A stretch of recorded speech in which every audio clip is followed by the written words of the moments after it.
Good evening, Fright fans.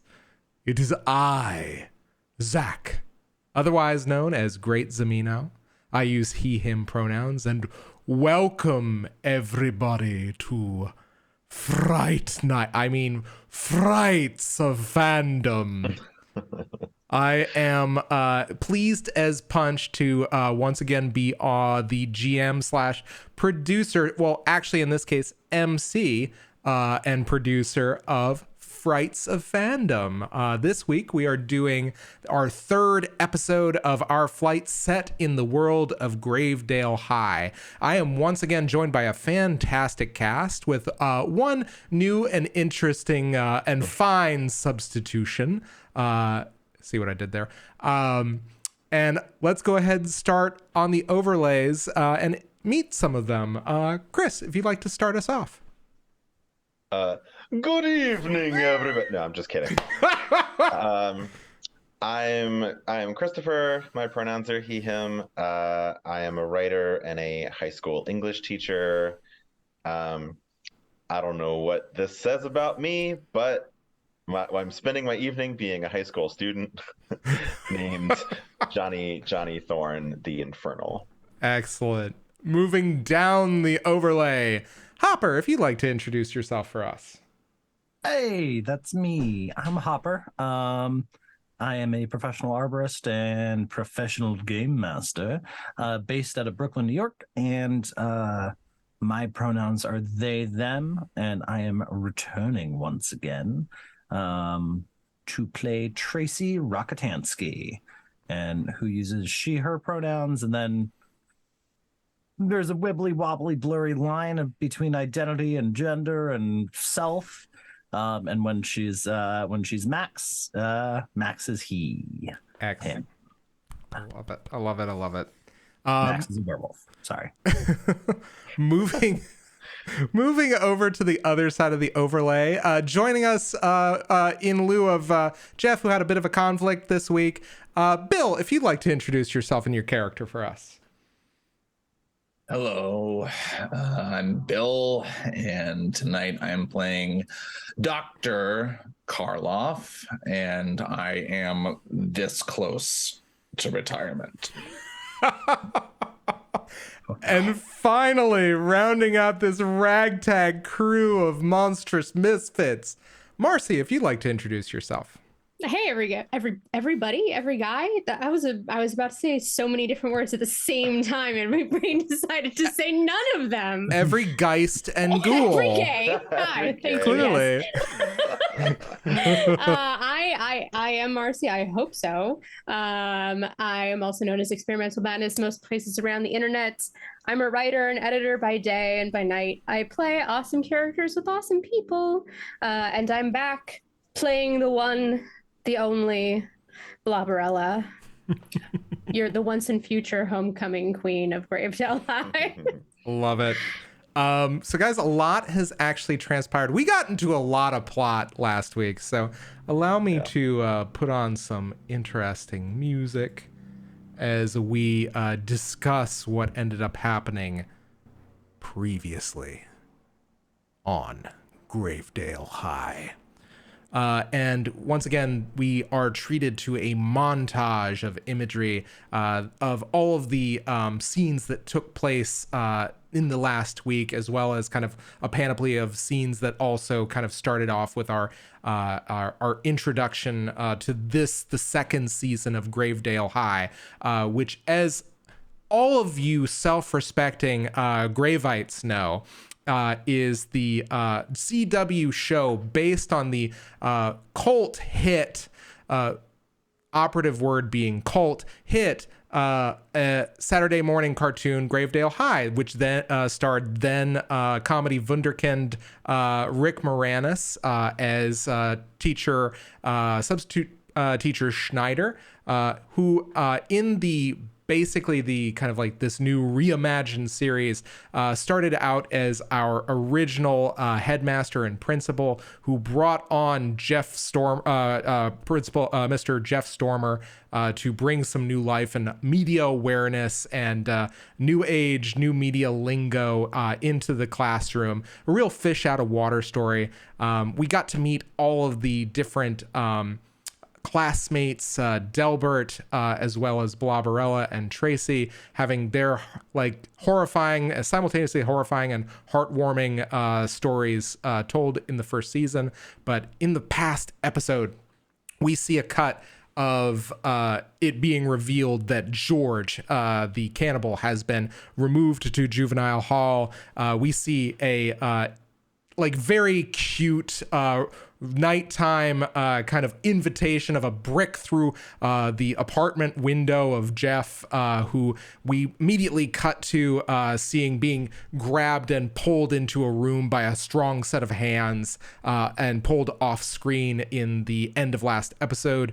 We also see where I think Tracy and Delbert had a very interesting kind of heart-to-heart, whereas followed immediately by Delbert, or Johnny Thorn in this case, accompanied by his new band member, Eddie, who's this kind of like just really kind of intense-looking rocker guy with like gigantic forearms, just being surprised during their garage night practice by a bunch of cult members willing and ready and to step up on all of the missing instruments of the band.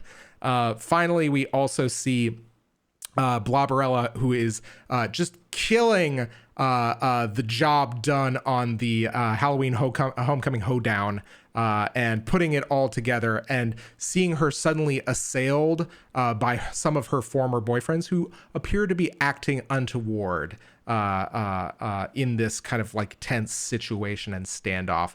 Worse yet, however, is the fact that we get an interspersed set of cut scenes featuring one of our favorite recurring guest stars, as Dr. Schneider, or Principal Schneider, looks at you, Dr. Karloff, and says, "Look, I'm very sorry, but we just don't have the kind of funds necessary to really make the most out of a philosophy course here in a high school curriculum." Which we kind of cut to the opposite close-up of you, Dr. Karloff. What do you say in response to Rick Moranis telling you, or Principal Schneider, I mean, telling you, you can't do philosophy anymore at Gravedale High? That makes sense. Absolutely. But we then smash cut to you having a heart-to-heart with Johnny, who is in the middle of your proctoring at detention. What does this exchange look like between the two of you? You think that's all you got? That's all you got to offer? Just another day in detention? Yeah. I don't believe you. Look at me. What do you see? I don't know. You're real far away. These scars, these stitch lines, these are experienced. You do well to listen to it, son. I see a lot of myself in you. Don't do anything stupid. All right. I see at least two of me in you.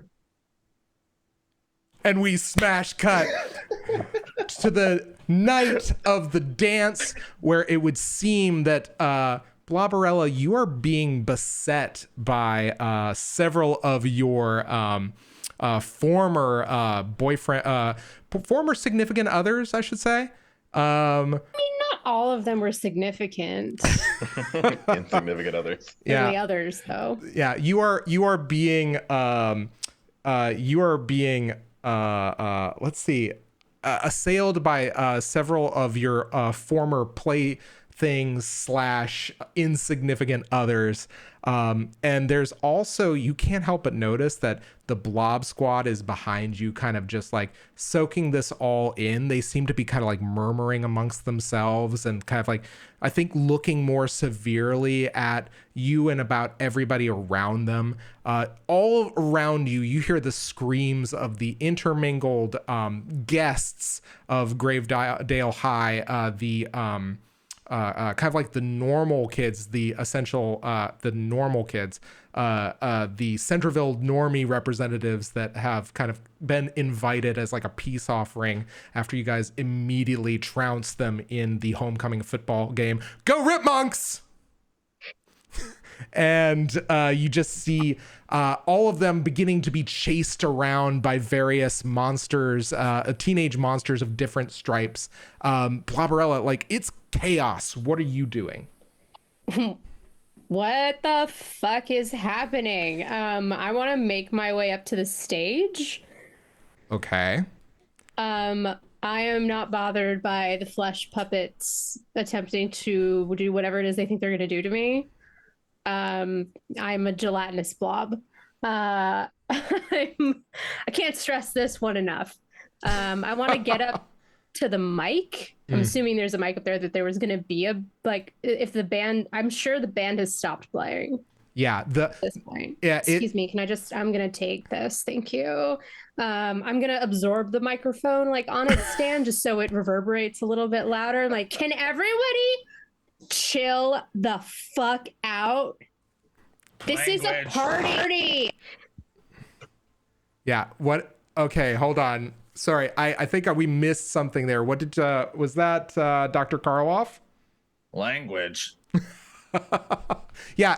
At which point I think you kind of like, I think your attention goes, Dr. Karloff, like, what is your, like, I think you were hanging out with like the faculty for it, like kind of like on the back wall, kind of surveying everything.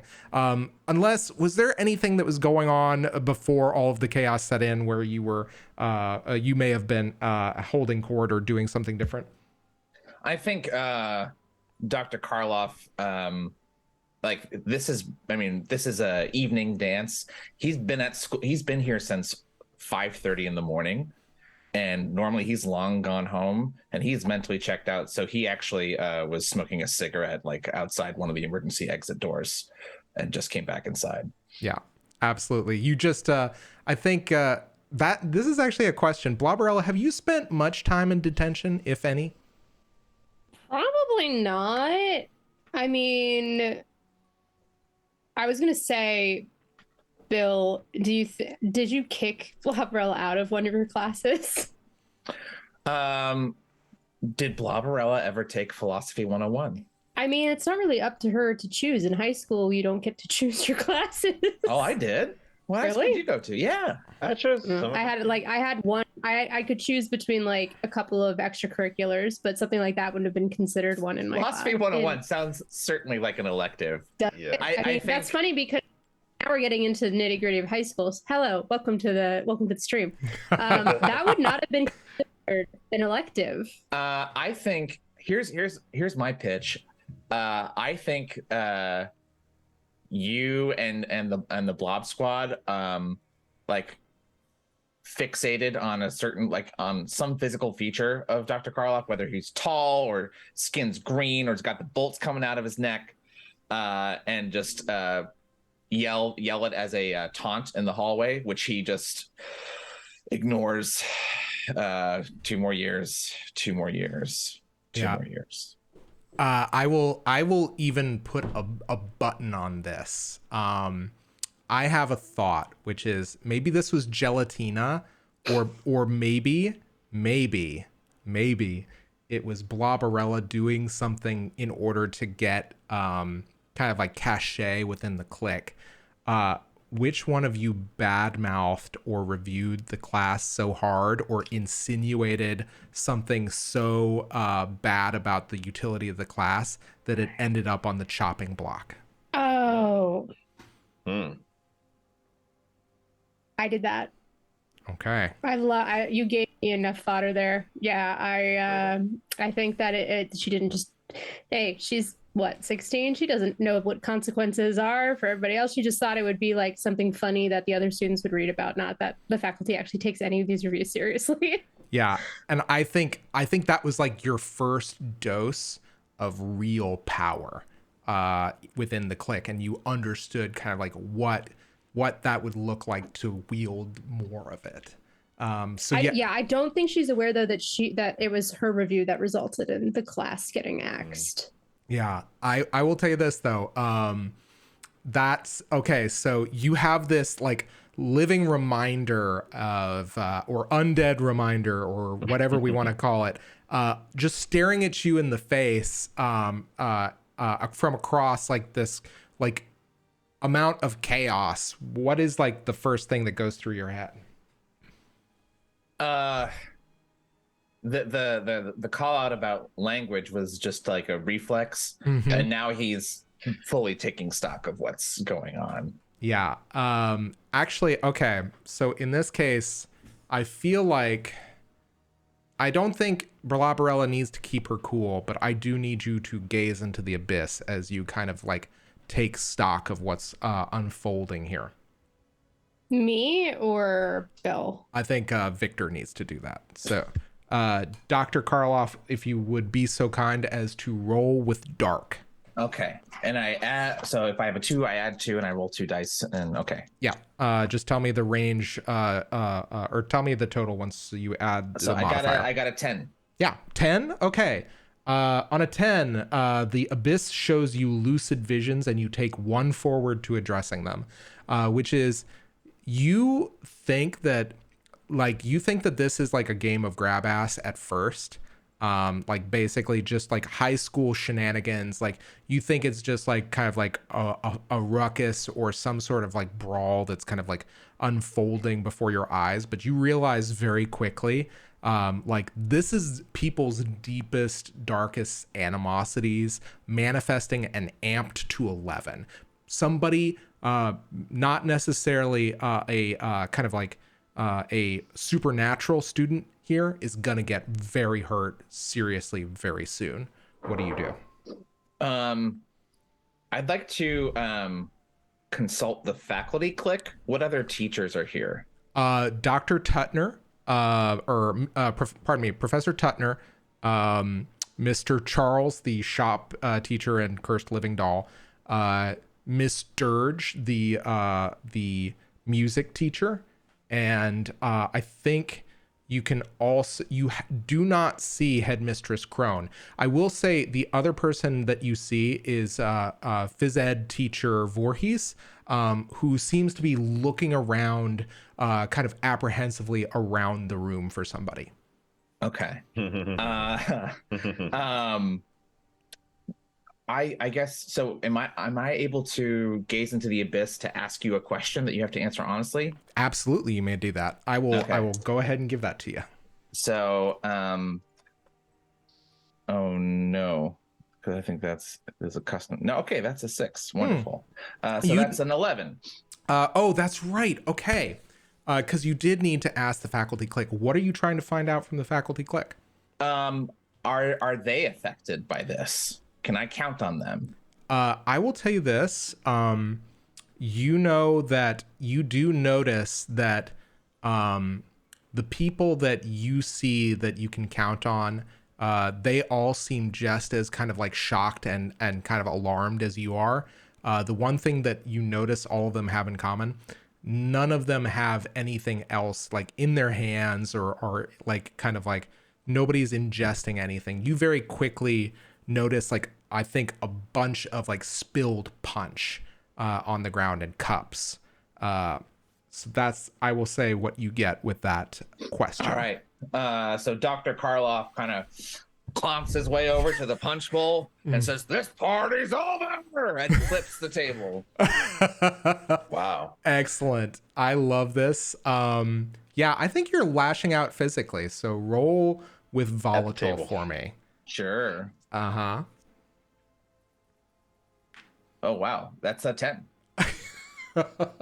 On a 10, you deal them harm and they choke up momentarily before they can react.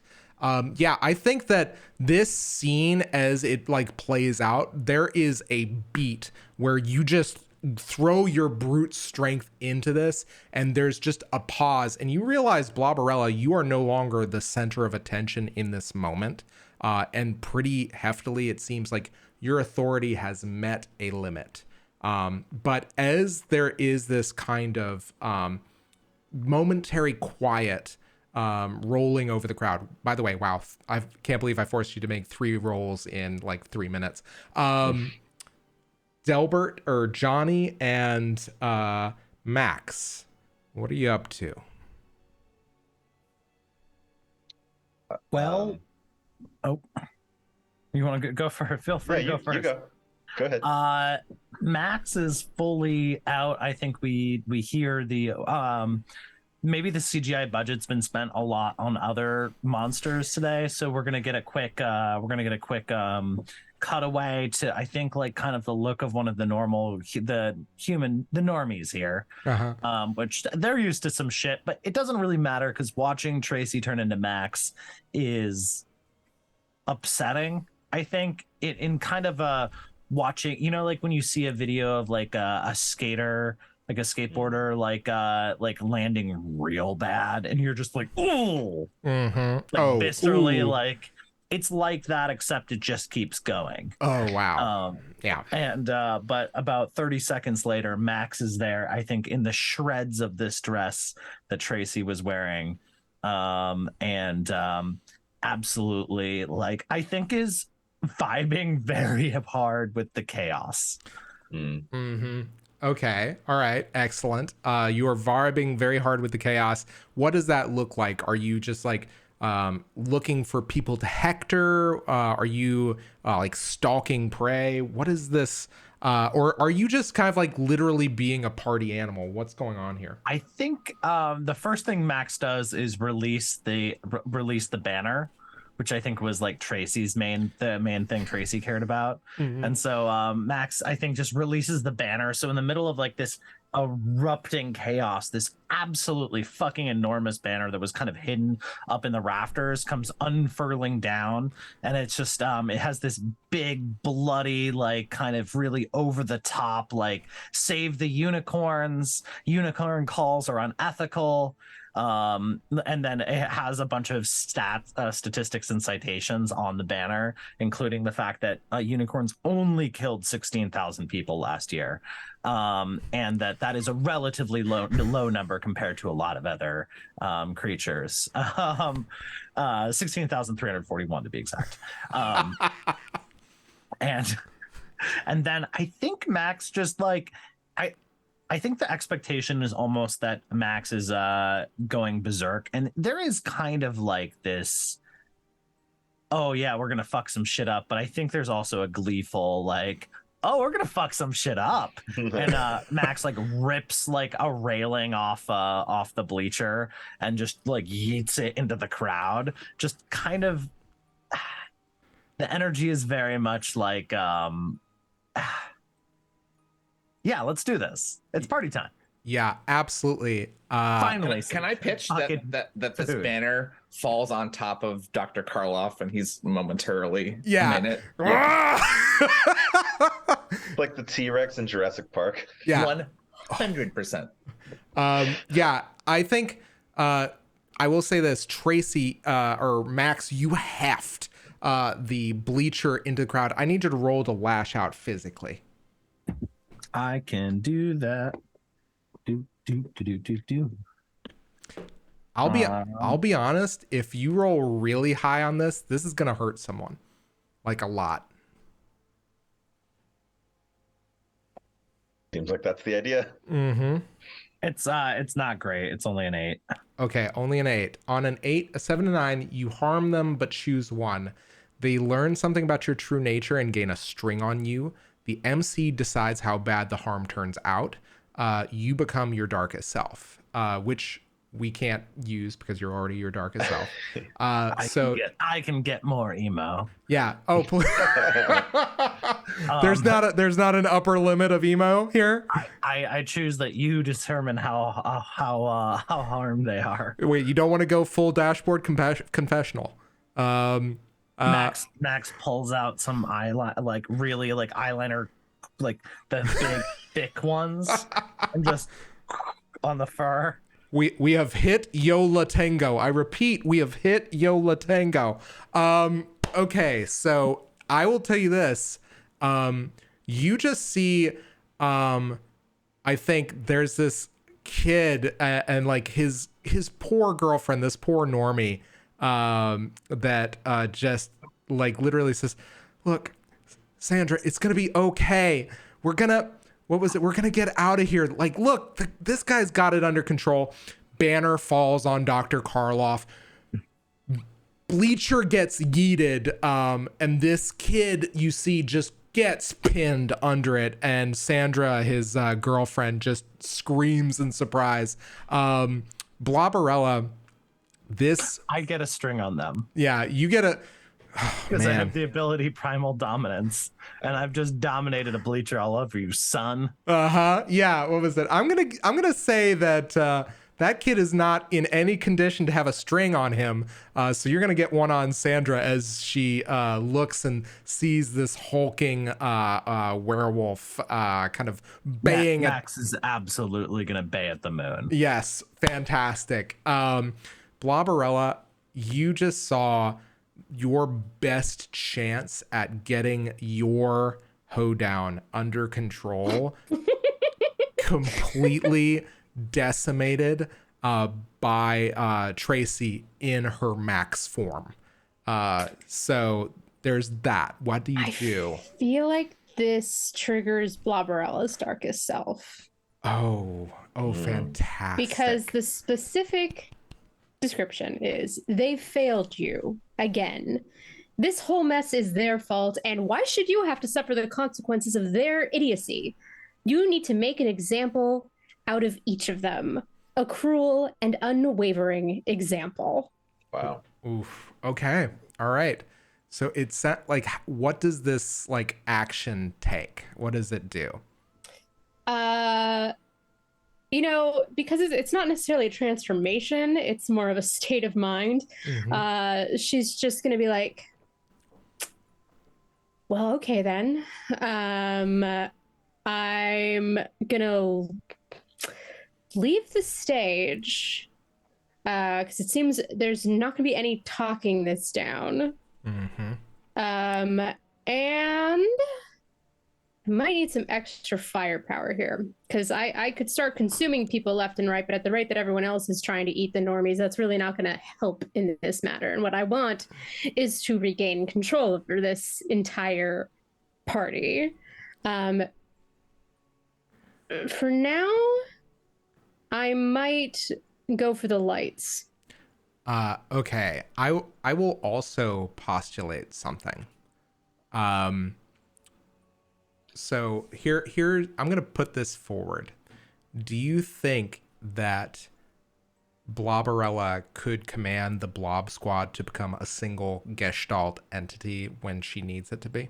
Technically, yes, because I obviously don't have a move that does that specifically, but I do have something called streaming, which is I can connect to anyone in my clique's thoughts or emotions if I want to.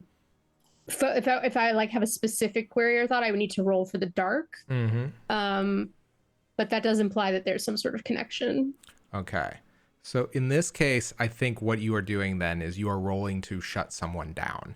And in this case, I'm rolling to shut the lights down. Yeah. Exactly. Yeah. So go ahead and roll with cold. Okay. And tell me how you do. Pretty good.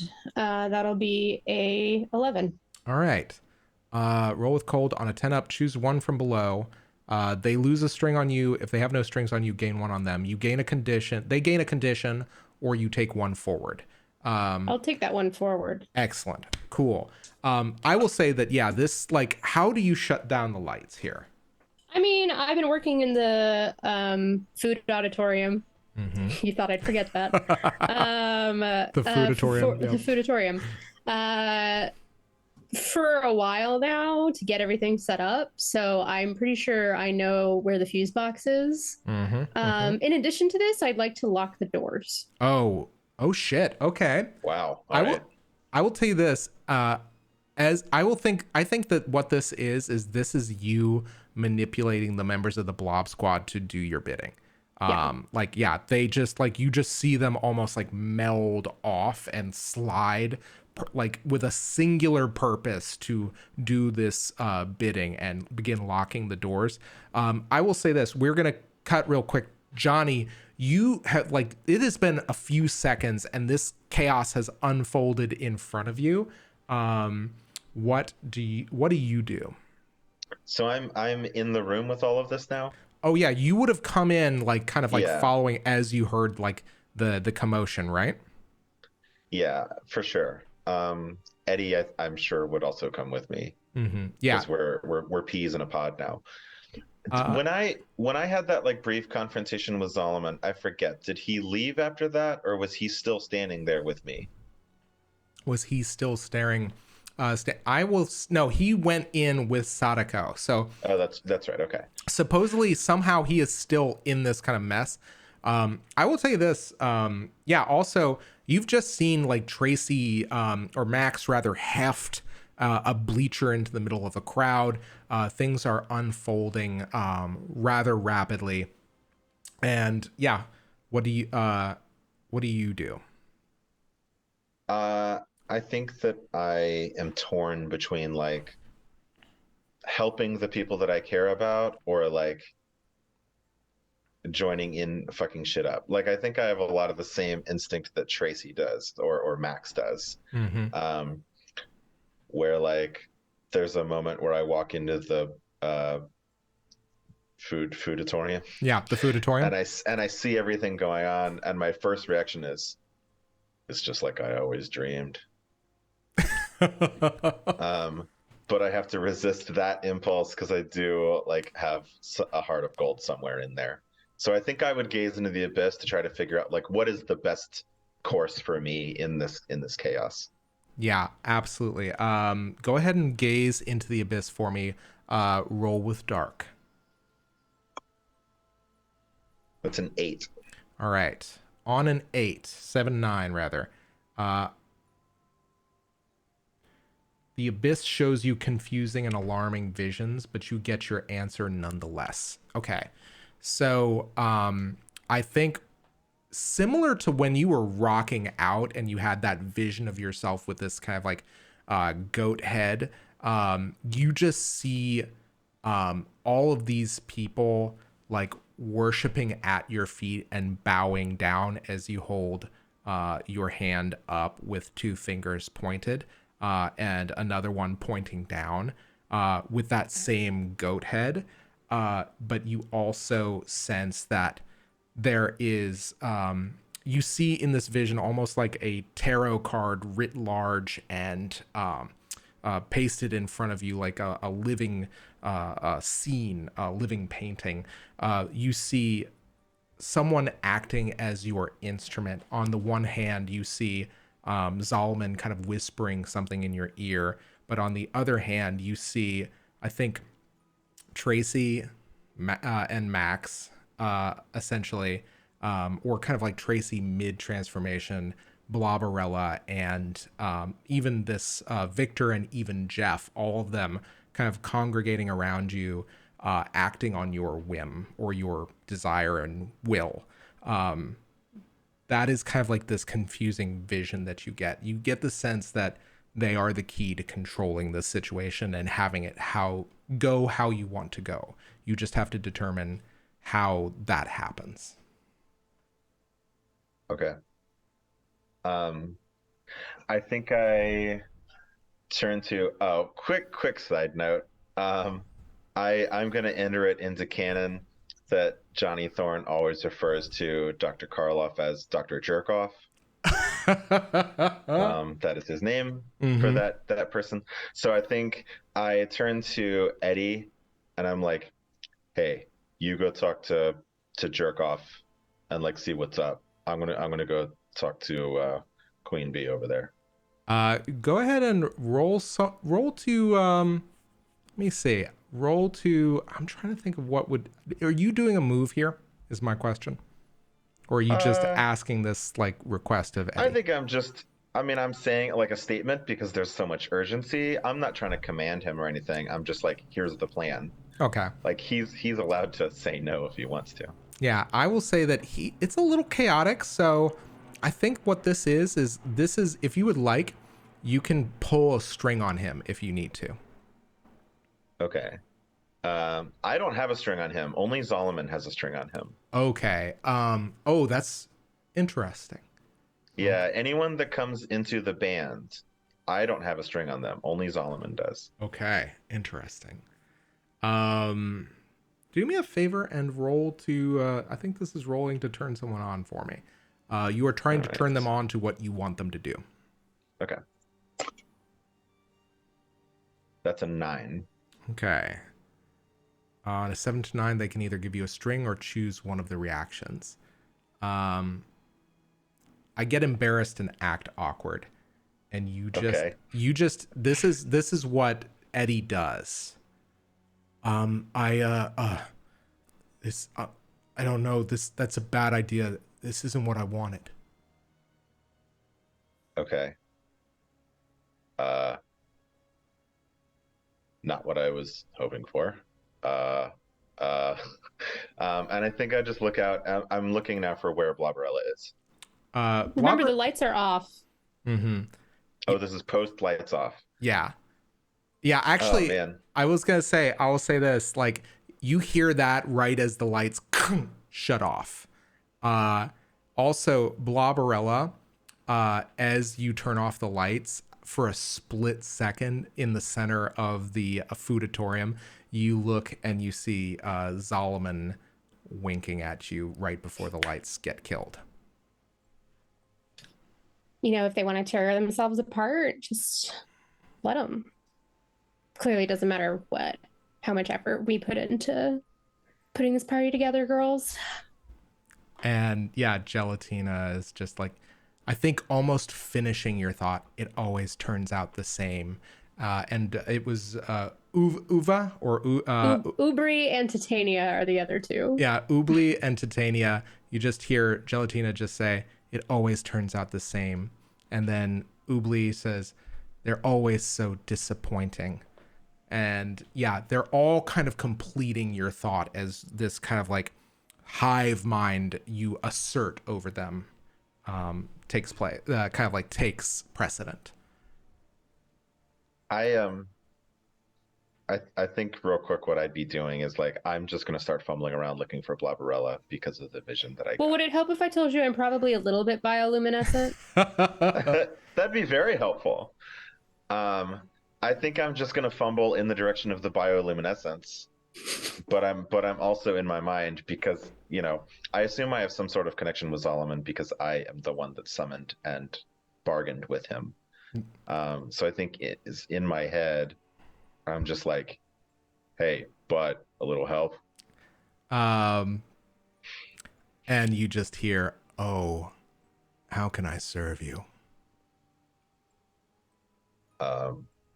Maybe do something about this, all this. What would you like me to do? Well, you're normally so confident about everything you do, but now you just don't know what to do, huh? Oh, I'm pretty confident about what I could do here, but it's really up to you, boss. What do you want? You know what? My man, why don't you sit tight? And then I just keep heading for Bloberella. Okay. Excellent. Love it. Victor, you are covered in a banner. You're struggling out of it. It's like a giant net. What do you there's just a very kind of like what does this unicorn look like, this banner, as you're kind of like ripping through it? I kind of like picture your head popping out of the neck, kind of where the neck has been drawn of this unicorn, like, and the horn is off to one side. Yeah, what do you do? I think I'm kind of flailing around and kind of ripping it off, and I reach and grab the punch ladle Mhm. and start wrapping the banner around it. Use my lighter to light it on fire, but I'd like to keep my cool because I'm scared of fire. Yeah, absolutely. Absolutely. Yeah. Okay. So do me a favor. Keep your cool. Roll to keep your cool. Roll with cold. And I'm going to use my teacher move in your element when you're in the presence of another teacher, which there are plenty here. I can act as if I have cool 3. Yeah, absolutely. Oh, fuck yeah. That's a 15. God, Wow. he's unstoppable. Yeah, you managed to keep your cool. This flaming ladle suddenly lights up in the middle of this foodatorium. Everybody's just kind of like, I think, yeah, what do you say as you kind of hoist this aloft? He calls each of the teachers that are here by their first name and gives them directions on what to do. Like, get these lights on, go help them. Like, what do just barking orders. Yeah, and holding it like the cover of a fantasy novel, just straight up. Love it, absolutely. Yeah, roll to. I think that you've already done your move here. I think it goes off kind of without a hitch. Mr. Tutner begins kind of like wrapping people up with his bandages and kind of restraining them. Doctor. So his first name's Rex. Okay. Rex Tutner. Yeah. He's begun wrapping people up with bandages. Miss Dirge is shrilly calling for people to get settled. Karen. Okay. Yeah, Karen Dirge. God, Karen Dirge. Yeah, and then you see I think Mr. Charles. I will tell you this: Jason has begun physically lifting people apart, but you realize it's not to break them up, it's to continue looking through the tumult for somebody, and it's just lifting them up like they're bags of groceries. I was gonna say, you see, I think, a very creepy doll, Tracy or Max, moving closer to you. Of course, this is the shop professor, Charles. What do you do as this cursed doll begins kind of like waddling over? Now, break it up, everybody, break it up. What do you do?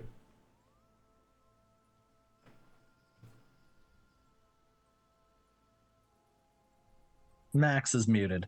Max is in full just enjoying the revelry, just like standing on top of this bleacher that he threw, howling at the moon. I think is there like what else is around me, like object wise, not people wise? There are tables, there are chairs. It is a high school dance. Any trash cans? There are certainly trash cans. They might not be as heavy and as nasty as you're thinking here. I mean, I wasn't thinking about beating someone with one. I was thinking about... See, the way you said that doesn't lead me to believe you, but go ahead. I think Max's inclination is just to howl again and grab a trash can and just flip it over on top of the shop teacher. Okay. All like right. a tiny little doll jail. Yeah. Oh my God. Okay. Lash out physically for me. That is, oh God, I'm just rolling like hot garbage tonight. It's another 7. Okay. Or I guess it was 8 and 7. Well, next one will be 6. All right. On a 7 to 9, the MDC decides how bad the harm turns out. You become your dark self, which you already are. They learn something about your true nature and gain a string on you. Which of those is the most interesting option between the two of those? I think true nature and gaining a string. Yeah. I think Professor Charles looks at you and I think says, I think seeing the dress, actually,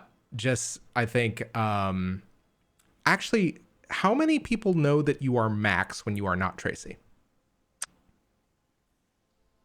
I think Oh, I think a lot of people know Tracy's a werewolf. I don't know how many people know that Max is like that there's some weird Bloberella knows. going on. Mhm. Yeah, Bloberella definitely knows. Like Bloberella was there Johnny when like knows. we were good friends when Tracy was going through this for you know, like really getting into it.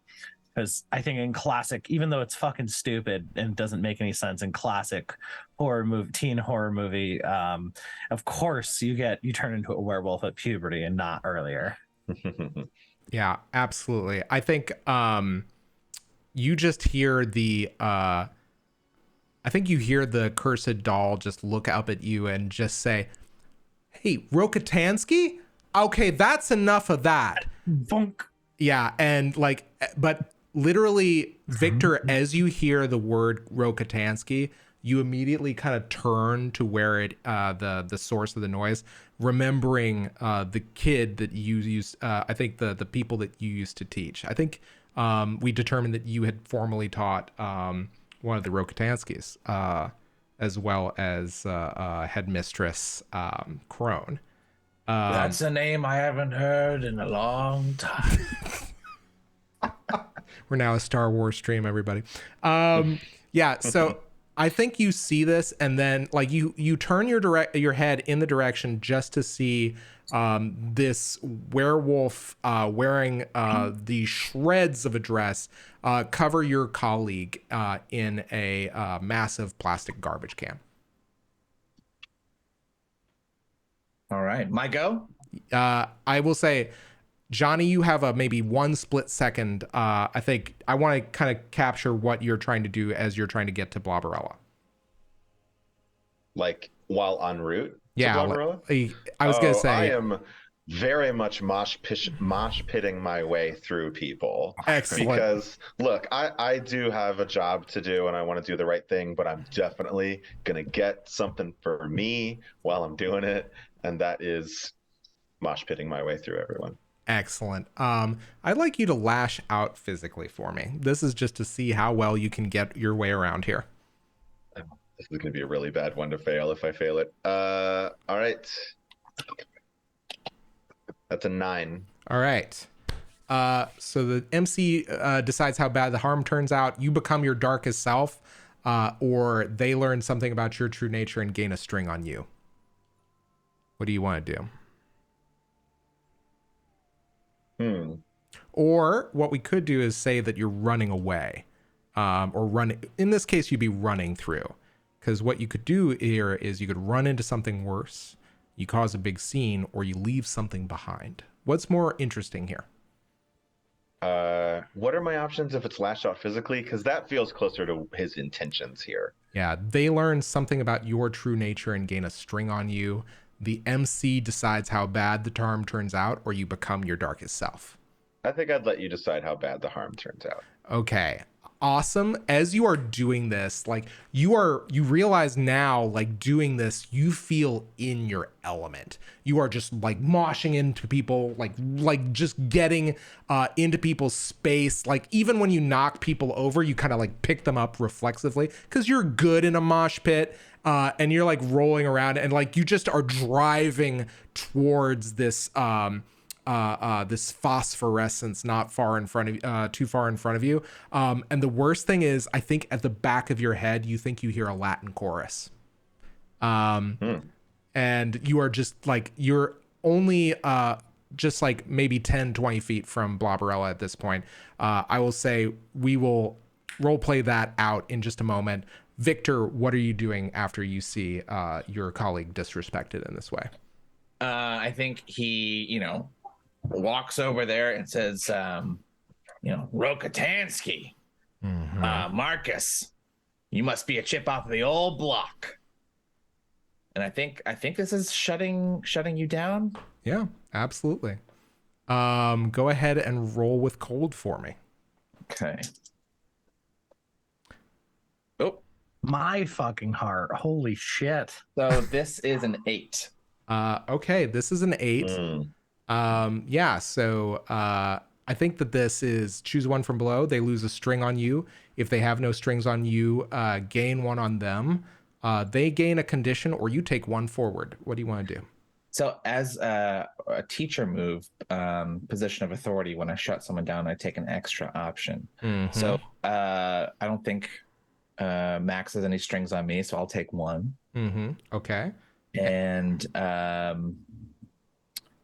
let's see, I get to make up a condition. Yeah, you can if you would like. Conditions all up in your feels. all up in my feels. Yeah. Yeah, absolutely. All up in my feels. It's on my sheet now. Yeah, I think you watch Max, like you watch this absolutely massive werewolf just kind of go from like almost like, menace, like this kind of puckish, impish, like definitely malicious but gleeful shenaniganry, and then kind of stand up, and the whole body language changes as Max kind of uncoils out to, like, just stretches and makes himself bigger, and to his full, pretty significant height. And then you manage to see like all the stages of grief just kind of wash across this massive werewolf face. Can I do another thing? I was gonna say, am I out of actions? Well, I will say this, Max. Is there anything that you want else to do in this moment, like in this split second before Victor acts on this emotion? I think we're going to take a quick side trip to the anger stage of grief. And Max is just going to absolutely bellow, like howl, roar right in Dr. Karloff's face. Okay. While also very clearly crying. Okay. Oh my gosh. Yeah, I don't even know. I don't think you're like even lashing out physically. God, are you doing something here, do you think? Is this a move, or is this just a cry of anguish? I feel like maybe this is shutting someone down, arguably. Okay. Roll with cold, my friend. I see you're shutting down, and I offer you immense violence, sir. I am not good at that, but we'll find out. Wow. Well, it's not well, I guess theoretically it's no. With the base stats, it's not possible to get a negative, but I do have 3. Holy, okay. All right. I will say this, Victor, you just see, like, I think that this cry of anguish reaches your ears, but you having taught enough kids over the many decades that you have been a teacher, you recognize a wounded, like this is literally a wounded animal, but you recognize a wounded soul, more importantly. So what do you do in response? I think I'm gonna gesture with this flaming ladle towards the trash can. And I would imagine we're probably eye to eye with, and lean in and say, "You can still make your dad proud. Do the right thing." And I think I'm spending a string. Yeah. Woof. All right. Oh, my heart. My heart. I think I think Max is bolting. Okay. Run away. Run away from that string. How does that work, McCann? It's been a minute since I got a string pulled on me. When you pull a string, you give them a condition, you add 1 to your roll against them, or add 1 to the harm you deal them, or you tempt them to do what you want. I think it's tempt, but it's not command them. It sounds like you already have a condition, unless I think you get an XP if I don't do it. Yeah. And I get an XP. Yeah, I think it probably is the other way around, but yeah, let's see on page 26. But I will tell you this, as you run away, I still want you to roll with volatile to see what happens as you sprint away from this. My pleasure. I have a fun thought. Okay. So that's a 10. Mm-hmm. And I think Max is operating under pure instinct. Mm-hmm. And can I also ask to roll with the dark to read a charge situation? Yeah, with my absolutely. heightened senses. Yeah, this will be 2 separate rolls. So you've rolled a 10. You've gotten away to a safe place. This is more. Oh, nice, and that's a 9. Okay. So on a what does your move read on a 7 and 9? So heightened senses and ask what's my best escape route or way in, which enemy is the most vulnerable to me, what's their secret weakness, what poses the biggest threat to me, and who's in control here. And I think I want what poses the biggest threat to me. There is something that just fills your nostrils as you kind of get your way. Where is this safe place, by the way? So, Max is a creature of instinct and less of social norms. Mm-hmm. And I think Max is beelining it for where Bloberella is visible in the light. Yeah, absolutely. I think you are doing this. But the thing that fills your nostrils that makes you realize that something terrifying and like horrible is at play here, something smells like very acridly and strongly of sulfur. And it is a lot of it is coming off in waves off of Johnny Thorn. Yeah, so I'm presuming that a werewolf can see pretty well in the dark. And I think Max just kind of leaps and bounds through this melee chaos and kind of spots Johnny and following the scent, but is heading kind of in the general direction that Bloberella was, just out of instinct, which is I think is back towards where this mic was set up. How far have you moved from there? Oh, I'm not on the stage anymore. I went to go mess with the fuse box and locked the doors. Okay, yeah, Max is heading straight for you in like an absolute giant furry mess. Yeah, all 3 of the students are converging at this point. And I think, Victor, your eyes kind of like follow where Max is heading. And then you feel the thud of a plastic trash can against your leg as you hear, "Hey, can somebody help me? Somebody get me out of here?" Come on, Dick. And he pulls up the trash can and says, get these lights back on.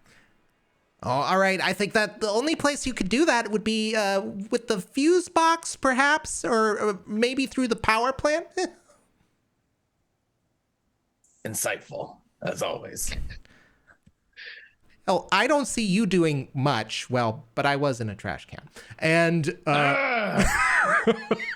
we're going to smash cut there as these 3 students are all converging. Bloberella, what's going through your head as you are kind of like going to deal with the problem yourself? This was me dealing with the problem. I was just going to let them all kill each other. I didn't really care. I'm over it. But I am like confused why the 2 of you are coming up to me. What do you 2 want?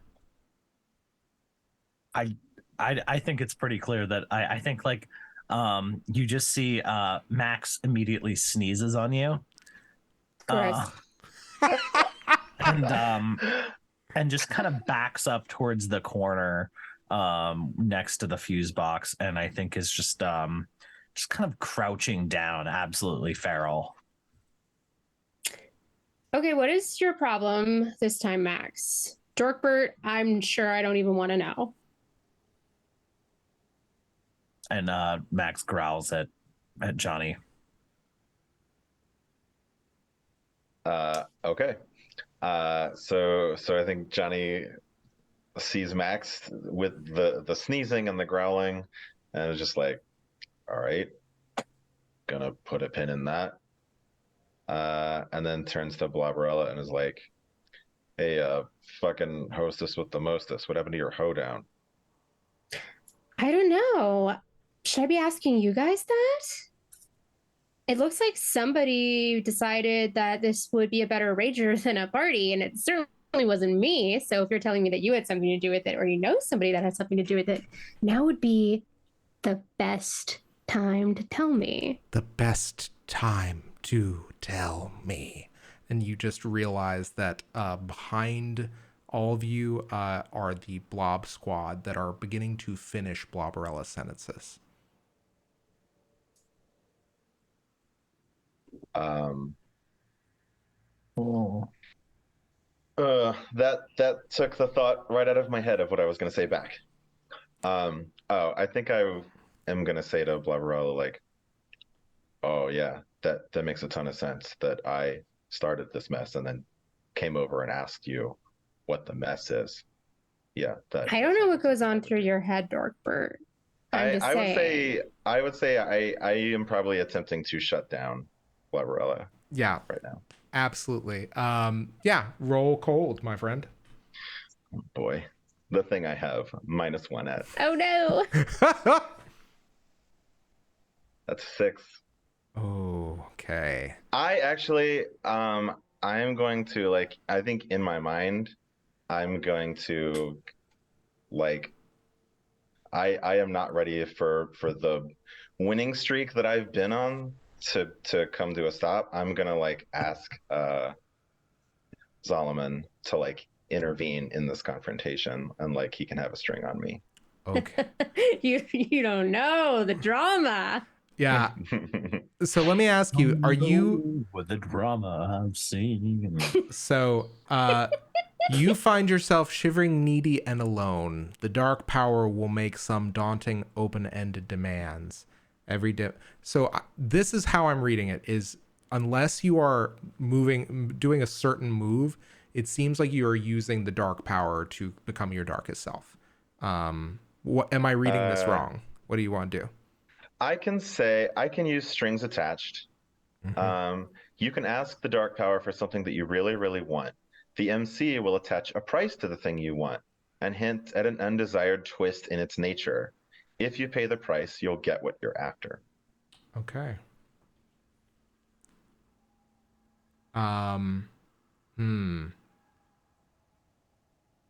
So what is it that you are asking specifically for? I think this, like, what's happening right now is like a repeat of all the interactions that Bloberella and I have had for the last several years. And I, like, want so much for that cycle to break. And I think, like, I tried to shrug Solomon off, like, just mere seconds ago, but this feels like an unconscious need for his intervention. So I just want to be able to, like, stop Bloberella from, like, treating me the way that she has treated me all this time. Okay. So this is what I'm going to say happens. I'm going to give you either one of two options. Either Bloberella, you told something to Solomon when you went out on your date that is increasingly personal and very, it's very damaging to you that anybody else knows it. Or Solomon acts on your knowledge, Johnny, and tells you exactly the best way to hurt Bloberella. Not necessarily physically, but yeah, obviously, but in the... I'm a blob. Yeah, exactly. True. But in a way that is just going to crush her attitude to you. That's kind of like the first thing, but the price is, what was it? You have to accept the consequences of that and understand why you're better off without her. Oh, okay. That, like, the consequences are understanding why I'm better off without her? Oh, I think it's what's more interesting here? Well, in terms of what I would pick, like I think because Johnny's in like such a like hurt rage right now, because he thought everything was changing and now it seems like it's not. I think he would go for like using the thing that she told Solomon. I do have a thought for you, if I may. Sure, yeah. Just for serious consequences. You will do this one thing or the other. And the second you do, you will realize how much you used to miss our friendship. Yeah. Yeah. No, I think that's really good. I like that. That is very good. And I can, if I may, there's a little button on this, which is people will understand what you truly are. It will be inescapable. Okay. I mean, I think like the nature of this character is that like becoming his darkest self is pretty inevitable, kind of like the werewolf. So, and I haven't even gotten close yet because I keep successfully getting people into the band. So like I think I need to embrace like the nature of this character, and I think right now he's like, I don't fucking care what the consequences are. This shit stops now. Yeah. All right. So what does Johnny say to you, Bloberella, that immediately wounds you?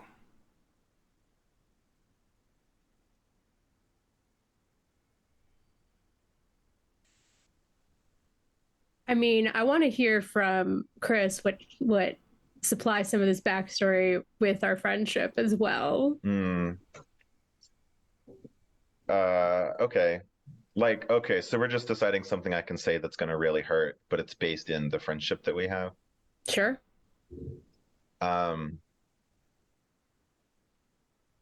Maybe like through all of the stories so far, Bloberella has like really harped on her blobness, right? She draws attention to it a lot and is like, I need everyone to know, just in case you missed it, I'm a blob.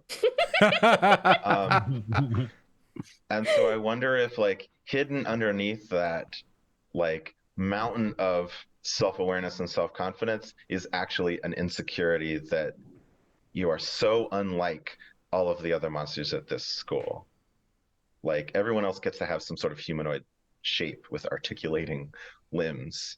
And it could be that like right now you do genuinely take pride in your shape, but at the point that we were friends, you were still wrestling with the fact that you were so unlike everyone else. I love it. Absolutely.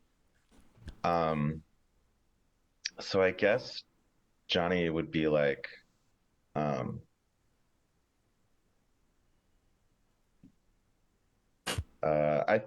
think he would like interrupt her in mid-sentence and be like, look, I'm done taking abuse from a fucking Jello mold. Can you just tell me what you know about what's going on? Here's the thing, okay, is there is just this splitting headache that you grit your teeth and power through as you realize how that makes her feel. And Bloberella, you just, at the same time you realize that Gelatina, Oobly, and Titania all realize how much that hurt you, you just see two horns poke through the forehead of Johnny Thorn.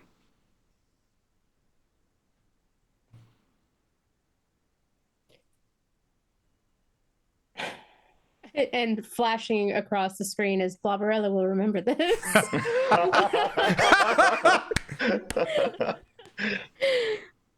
Yeah. I didn't have anything to do with this. You think I would waste my time putting all of this together to what? Ruin it? I mean, do you think I'd waste my time trashing it and then interrogate you about the problem? Yeah. Actually, I do. We do.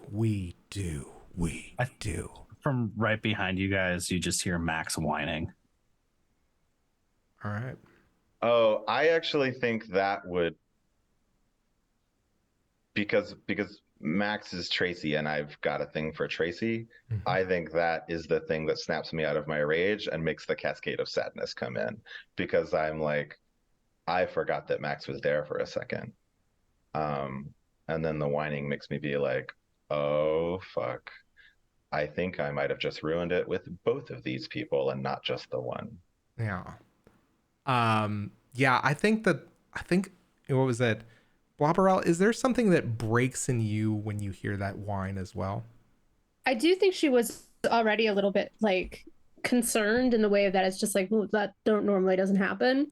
But then got distracted by Johnny just coming over her and being weirdly insulting.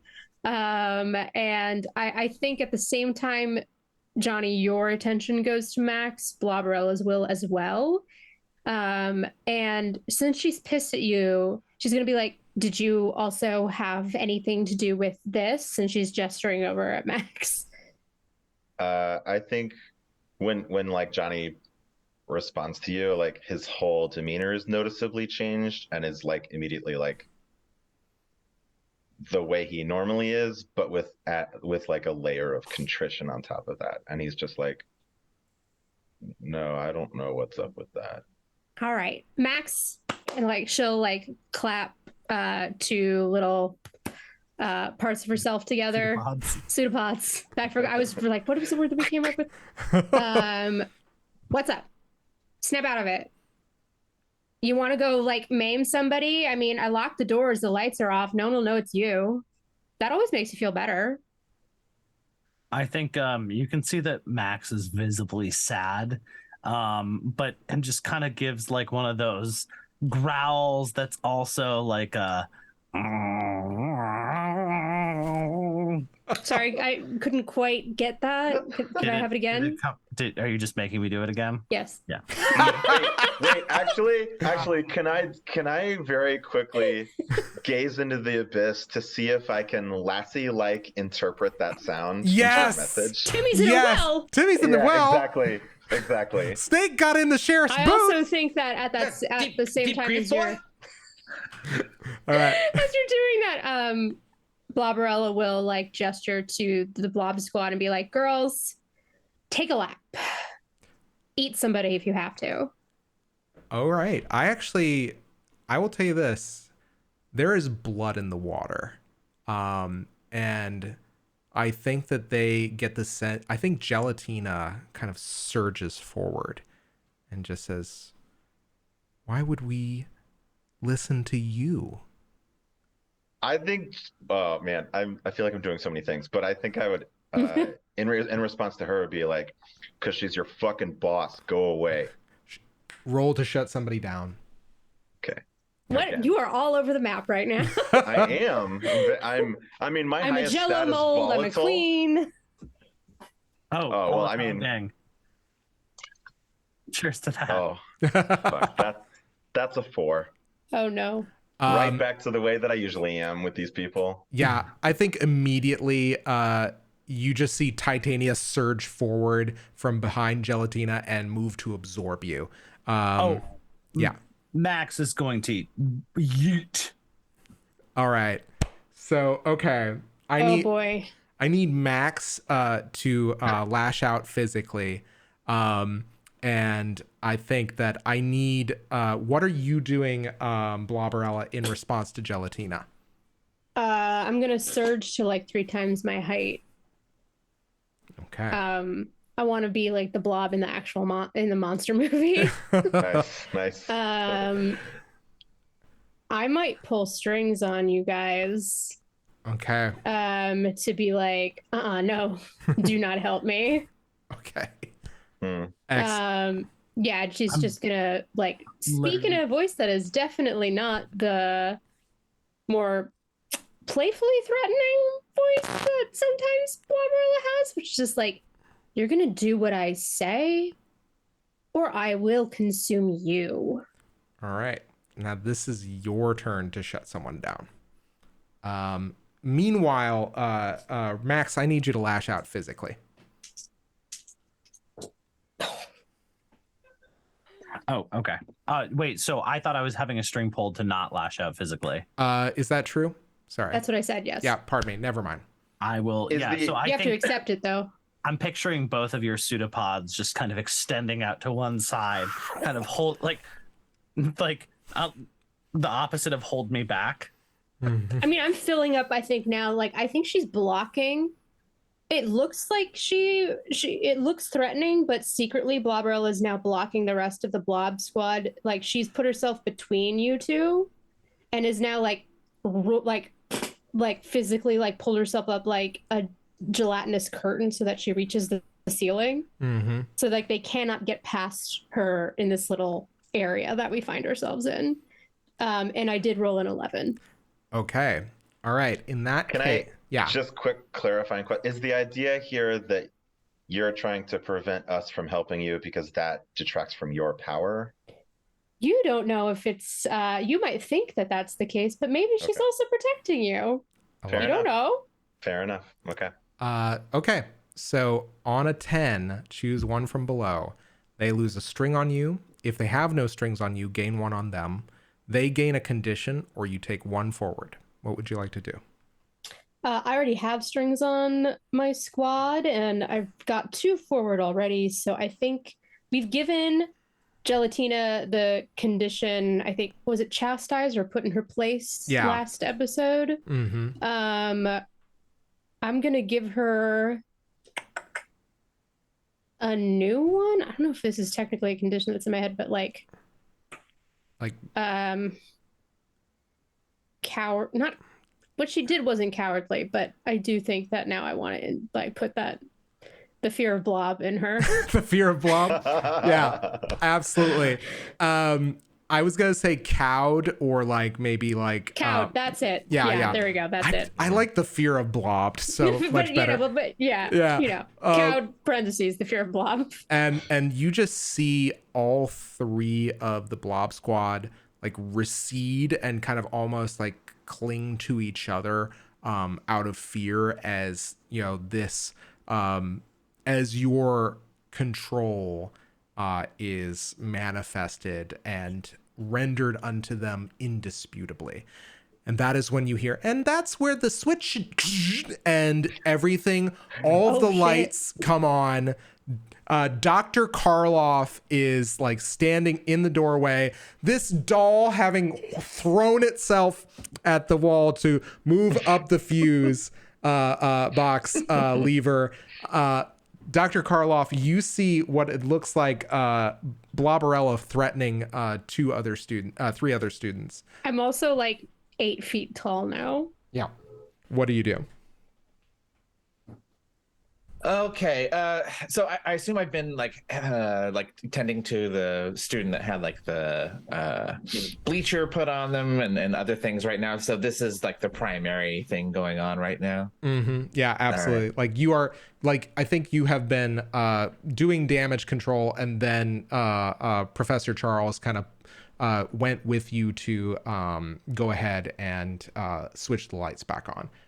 Because I think that by now the faculty has managed to keep everything under control, and you hear a very shrill voice in the direction from where you have just come, basically saying, "What is going on here?" And you recognize the voice of your former student, now headmistress Crone, any day of the week. So yeah. I will say this. I will give you this option. It could be Professor Charles just discovering them by his lonesome, or it could be you with him. What do you want to do? I think I'm probably not with Professor Charles. I was busy doing other things. So, but I see this. Yeah. And I think I start moving towards Bloberella. Young lady. Cut it out!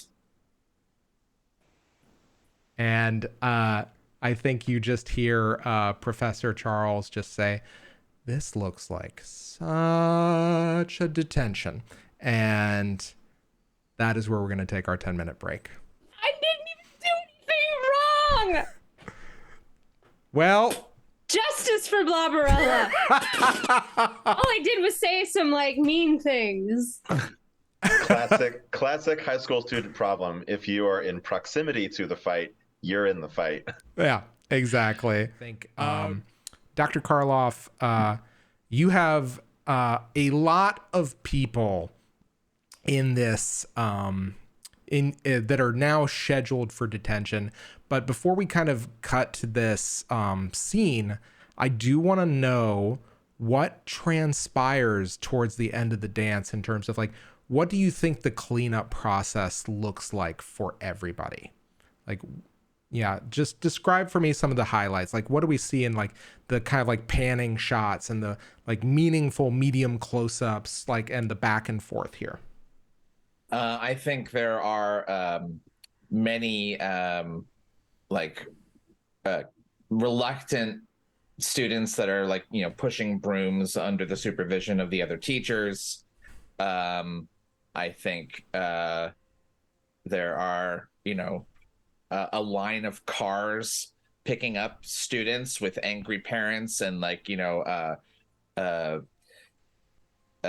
one of the teachers is, you know, like you can see the hand gestures and then the, you know, by the parents into the thing. I think also there is a shot probably of Bloberella and the crew doing like the regular cleanup, like taking down the decorations, and I think they're going so slowly, and Victor's kind of standing behind them, tapping his foot like, "I got all night, ladies."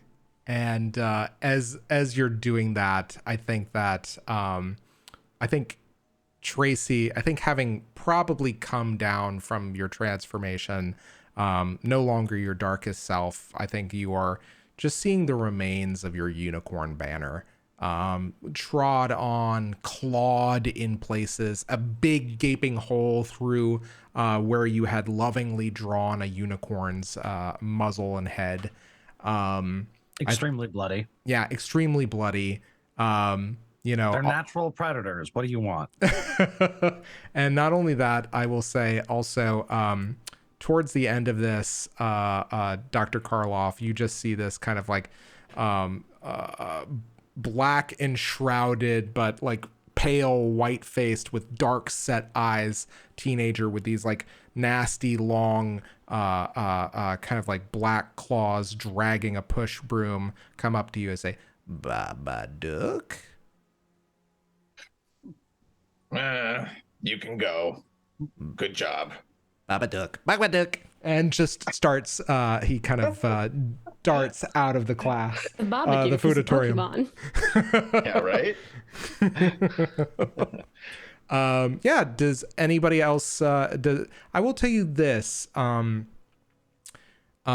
you just see all of you as you are cleaning up, physical education teacher, Mr. Voorhees, just sitting kind of befuddled, his hands clenched white, as he's just kind of watching the cleanup of the foodatorium. And I think several other members of the monstrous faculty are kind of like consoling him.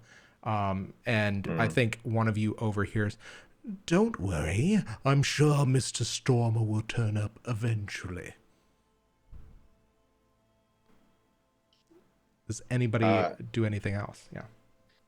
Yeah, I mean, if this counts as doing something, I think Johnny skipped the cleanup and he's underneath the bleachers, like wiping at his eyes with the sleeves of his hoodie. Absolutely. Are his rats consoling him? Mm-hmm. Yeah, I think. Are they doing a thing where they put their little teeny hands on your like knee and look up at you? No, I love rats, think, guys. I think they're all. I think they're like scattered all around in like depressed, lethargic poses. Like they're just lying there, listless. Yeah, and Little rat with its just going. Yep, exactly. And you just hear from behind you, "Why the long face? I think you did so well." And you turn, and it's Salomon, but he is now in demonic form, just kind of like looking at you with interest, with slitted pupils and a smile playing at his crimson lips. And I think what I say to him is like, and I'm not like sobbing, but I think I'm like choked up still. And I'm just like, is this the price of getting cooler? That I have to be a dick? That I have to be you? You don't have to be me, but it helps. It's not that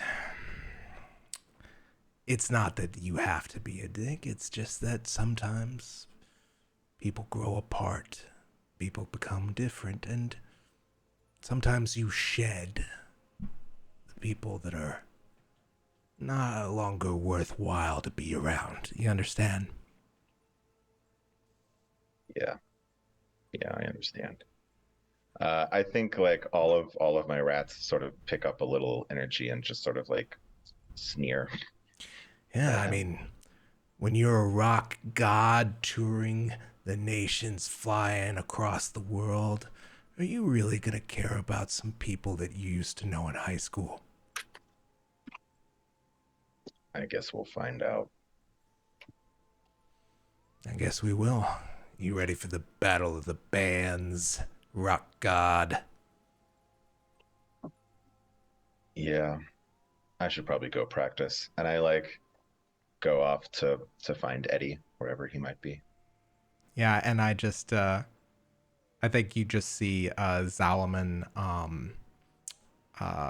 just his forked tongue just flicks out as if to sniff the air one last time. That smile growing wider, impossibly wide, stretching past the cheeks as you walk away.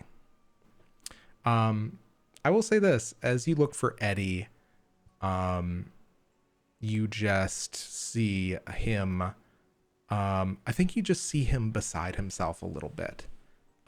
He's kind of like seated far away from all the people kind of like cleaning up, but he seems to be like just kind of like sitting and watching in the middle of the foodatorium at one of the tables. Just seems very small relative to his relatively large physique. What do you go to say? I think my first thought is to go up and say something snarky about how unhelpful he was. But that isn't what I do. I think what is his like demeanor again? He just looks really beside himself.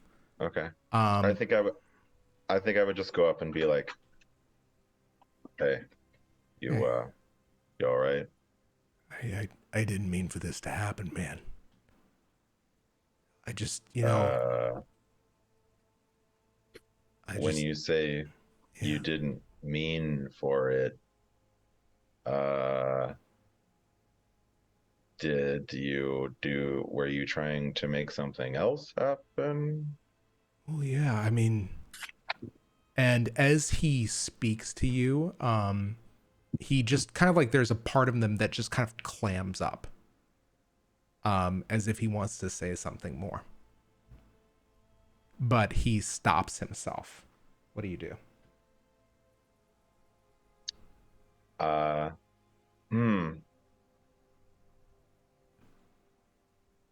think this is another moment where there's like a gap between what I want to do and what I do, because normally in this situation, my habit lately has been to use uncanny voices to give Zalman a string so that I can, know a secret about someone. Mm-hmm. And I really want to do that, but I think instead what I do is just sort of like coax him. Like, I think I sit down next to him and I'm like, "Hey man, look, you're my guy. You're my bandmate. Like, what's going on?" I can say this is like a turn someone on, maybe. Oh, absolutely. Yeah. Okay. So go ahead and give me a roll with cool. or roll with hot rather, Mhm. and see what you get. 5. Okay.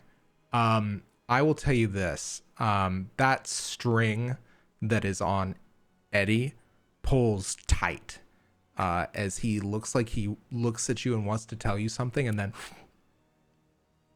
you just hear you think you hear at the back of your mind a little chuckle. And that's all you kind of get from Eddie before he just abruptly gets up and starts walking away. But not before he just stares back and just says, "I'll see you at practice." Yeah, for sure, man. And all of the rats like lift up their paws. Mm-hmm. Yeah, I think he just kind of like awkwardly like salutes down and then kind of like hightails it. Yeah, so I will tell you, I do kind of want to have a couple of scenes here before we cut to detention. Bloberella, you come back with a detention slip and your father lays in. Like, basically, no spawn of mine is going to be known to be going to detention. And I think your mother, on the other hand, is just like, Bob, just calm. By the way, did we decide it was Blob or Bob? It's Bob. Yeah. Bob. Bob Blob. Bob Blobenstein. Bob Blobenstein. Bob, please just calm down. And you just see he's like translucing between his normal shades of like blue, green, and like slightly orange and red. What does Bloberella do in the I'm face? having a screaming fit, like a typical teenager being like, I didn't even do anything. Oh yeah. Somebody went nuts and now I'm getting blamed for it, obviously. And it was like, oh, you didn't do anything. You didn't do anything. Well, what is this? And he reaches a pseudopod into your form and pulls out the detention slip and just waves it in front of you. I don't know. Everyone was going crazy, but I didn't do it. And I'm trying to like not actually do my natural teenagey voice into this mic. Otherwise, Zoom is going to hate it. It's like, I hate this. It's so much pressure. I try to put everything together and they just threw it all away. Nobody appreciates anything that I have to do here. And it's just getting increasingly higher and higher pitched. And then she's like, I hate both of you. I hate my life. It's so stupid. I hate going to school. I hate all of it. She just like slimes her way upstairs and slams the door. And just like, what was that? And you just hear, you hear your mother go, oh, sweetie. And then like, as the door slams, I think you hear your mom go, nice going, Bob. And just, like, at which point you just say, that'll be no biomass for you tonight. Starve for all I care. And, we're going to cut over to a very different household. Tracy, your ruined homecoming dress, like in tatters. I think, you're carrying, whatever books or accoutrement you've brought with you to the school for the homecoming dance. I think that as you kind of like open the door, your grandfather looks at you and just says, you can see that your grandfather has been waiting up for you because you have been out for quite a late night. And he just comes out of this chair just like in like a moment and just, what is this? What's going on? I think Tracy's wearing like Gravedale hide gym clothes and is barefoot and is just looks up at him and there was just a big thing. There was a big fight broke out at the dance. It's not a big deal. Don't worry about it. Of course I'm going to worry about it. You're my granddaughter. But how does Grandpa Rockatansky sound, by the way? I feel like Growly. It gotta be Growly, right? Yeah, absolutely. Of course I'm going to be worried about it. You're my granddaughter. Oh, Zach.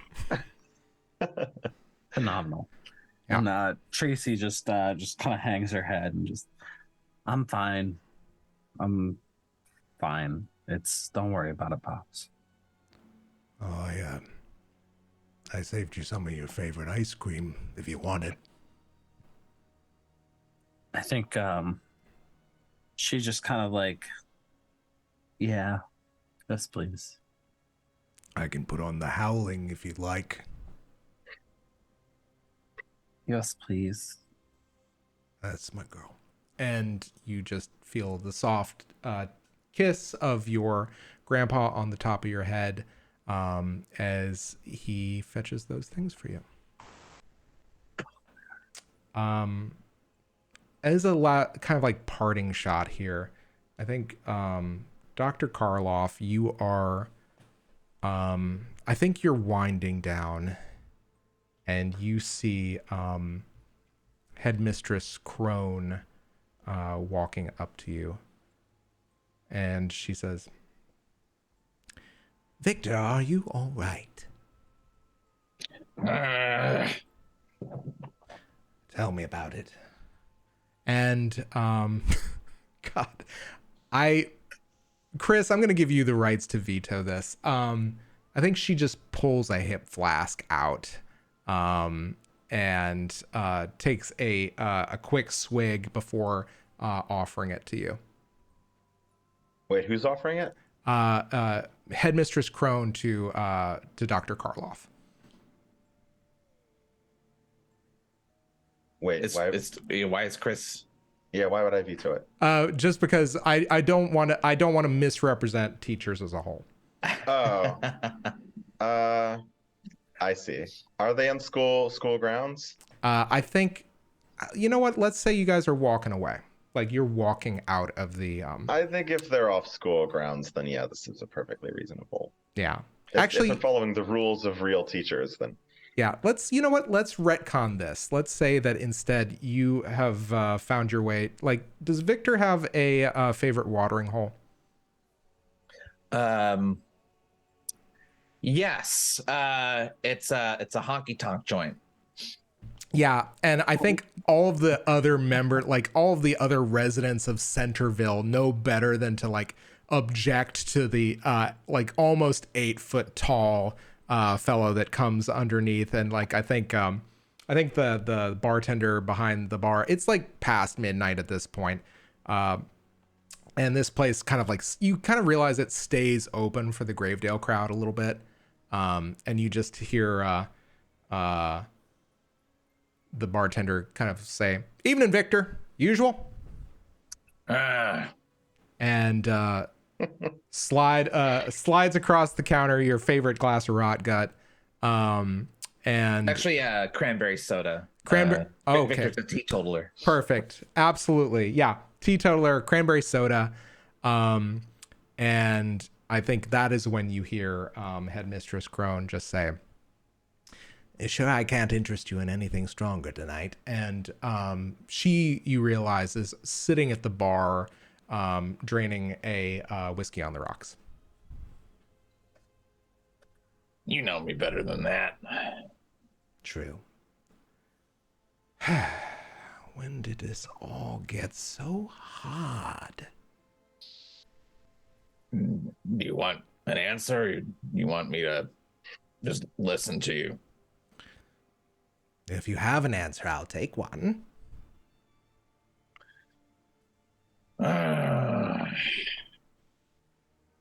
Look, I'm going to be dealing with a detention class that's 4 times the size of one that I've ever seen. But this is the kind of craziness you deal with every day. So, and you got lots more to look forward to.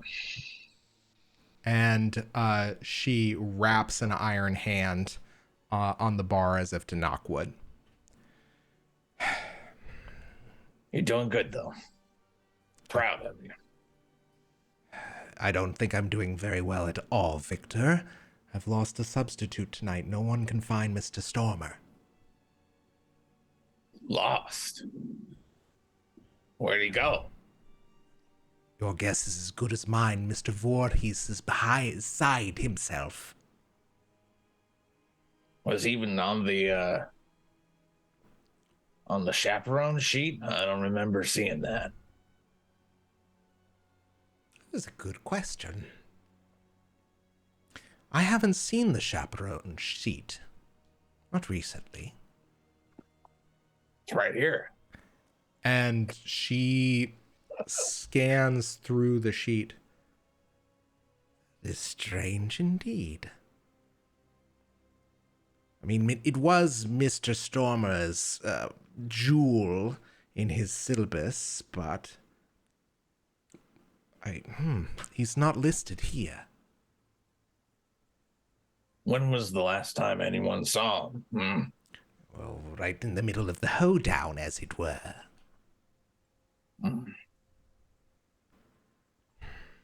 Look, I'm sure he'll turn up eventually. He's a real resourceful guy. I don't know why, but I like him.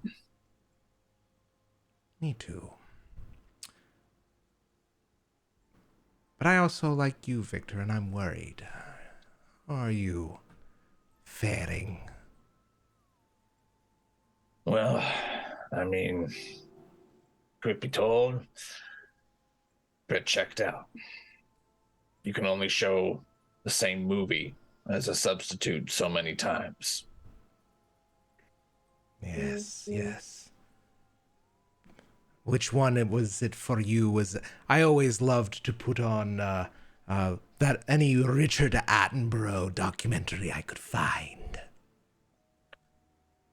Big fan of James Burke connections. Kids hate it, though. Well, you do have a taste for the classics, then. I remember you liked that one pretty good. Oh, it was.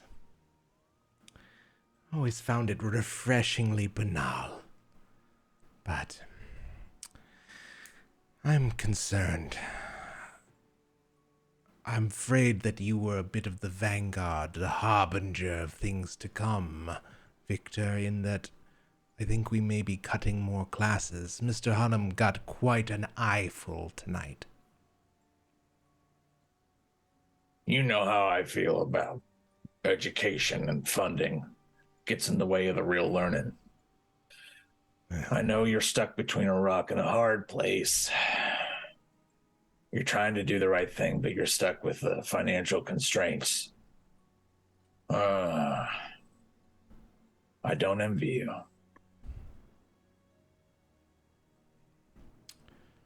Well, pretty soon, hopefully it won't be too much of your problem anymore, but I wish you could stick around and keep giving me some advice. I feel like I need it often. Well, if they ever cut my pension, you'll be seeing a lot more of me. And she clinks the whiskey to your cranberry soda. And we are going to smash cut ahead. You all find yourselves after a very tense week of classes. After every day, all of you find yourselves in a rather inordinately large detention. In fact, Dr. Karloff, it becomes very apparent to you in short order that in order to better proctor these detentions, you are going to need to split this into separate rooms and going to have to enlist additional faculty members. I think we have to go into the foodatorium. Yeah. Oh my God. At this point, absolutely. Yeah. Second prom. Yeah, absolutely. I think like part of this, I think the first couple of days, you guys are just continuing to clean up structural damage. Like there are people applying drywall. There are people like repainting and, you know, like pulling carpet only to lay down more. Like describe this, like what is everybody doing? Like what jobs do you give all of the young offenders here? I think first and foremost, he lets anybody that has homework work on it, and anybody that doesn't want to do homework he can give a job to. I think Voorhees, because this is, well, it's not quite the gymnasium, or is it? Yeah, it is. Well, it's not the gymnasium. What's hard to understand about this, Bill? It's a food auditorium. It's a food-atorium. Yeah. Didn't you have one of those? There's chandeliers. It's like very high end. It's a food auditorium. We've all seen those. There is a lecture stage right next to the salad bar. That's how that works. Isn't there also a Phantom of the Foodatorium? Yeah, we did discuss that there's just faint organ music that always plays in this food auditorium. Amazing. No one's ever seen this student. So I think after a few days of this, this place is now getting cleaner than it ever has. Like the tops of the chandeliers are getting dusted, and the floor is getting a new set of wax. And who's the janitor? I think unfortunately with Jeff no longer available, with so much of the budget cut, it is Mr. Voorhees. Mr. Voorhees is providing janitorial services. So Mr. Voorhees is like supervising the use of any like equipment and cleaning supplies. Yeah, absolutely. But the students are having a real tough time because he doesn't give them any instructions. Yeah, he literally just points and then tilts his head. You know, he's also the cheerleading coach. Yeah, absolutely. And I think, and the track and field coach. He's a very multi-talented virtuoso teacher is what we're saying. Yes. And he deserves a raise. Absolutely. All the teachers deserve a raise, but especially Coach Voorhees. Just working hard every day. Anyhow, yes, Mr. Voorhees is like oftentimes like, you know, basically the one with most of the practical kind of like handy experience. So he's doing everything from applying drywall and then like pointing to the kids to like kind of like apply the paint roller where necessary, all that kind of stuff. And yeah, I think other than that, he's just kind of, you know, hands behind his back, slowly walking, but in that kind of Frankenstein-y side to side way, up and down like the aisles of where students are, you know, and he's keeping the space between them and you know, keeping talking to a minimum and running a tight ship. I definitely spent the first attention arguing my case about why it's deeply unjust that I was given detention when I did not do anything wrong. I think in that conversation, you see something in Dr. Karloff's eyes, a look of respect, and after you're done explaining your position, he says, you must have been under the impression that this was something you could argue yourself out of. I mean, I didn't contribute to anything that was going on there. I was actively trying to stop things from getting out of hand. Do you have any homework to do? I mean, doesn't everybody have homework to do at some point? We all go to the same school, right? It's either that or this broom. Fine, I'll start writing my paper. But I don't think it sets a good precedence that just because I was in the vicinity, goes, I should be. And points at a whiteboard that says no talking.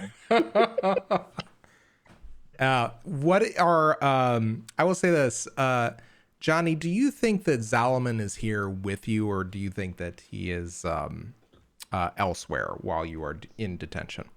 There is absolutely no way that he would be here subject to someone else's whims.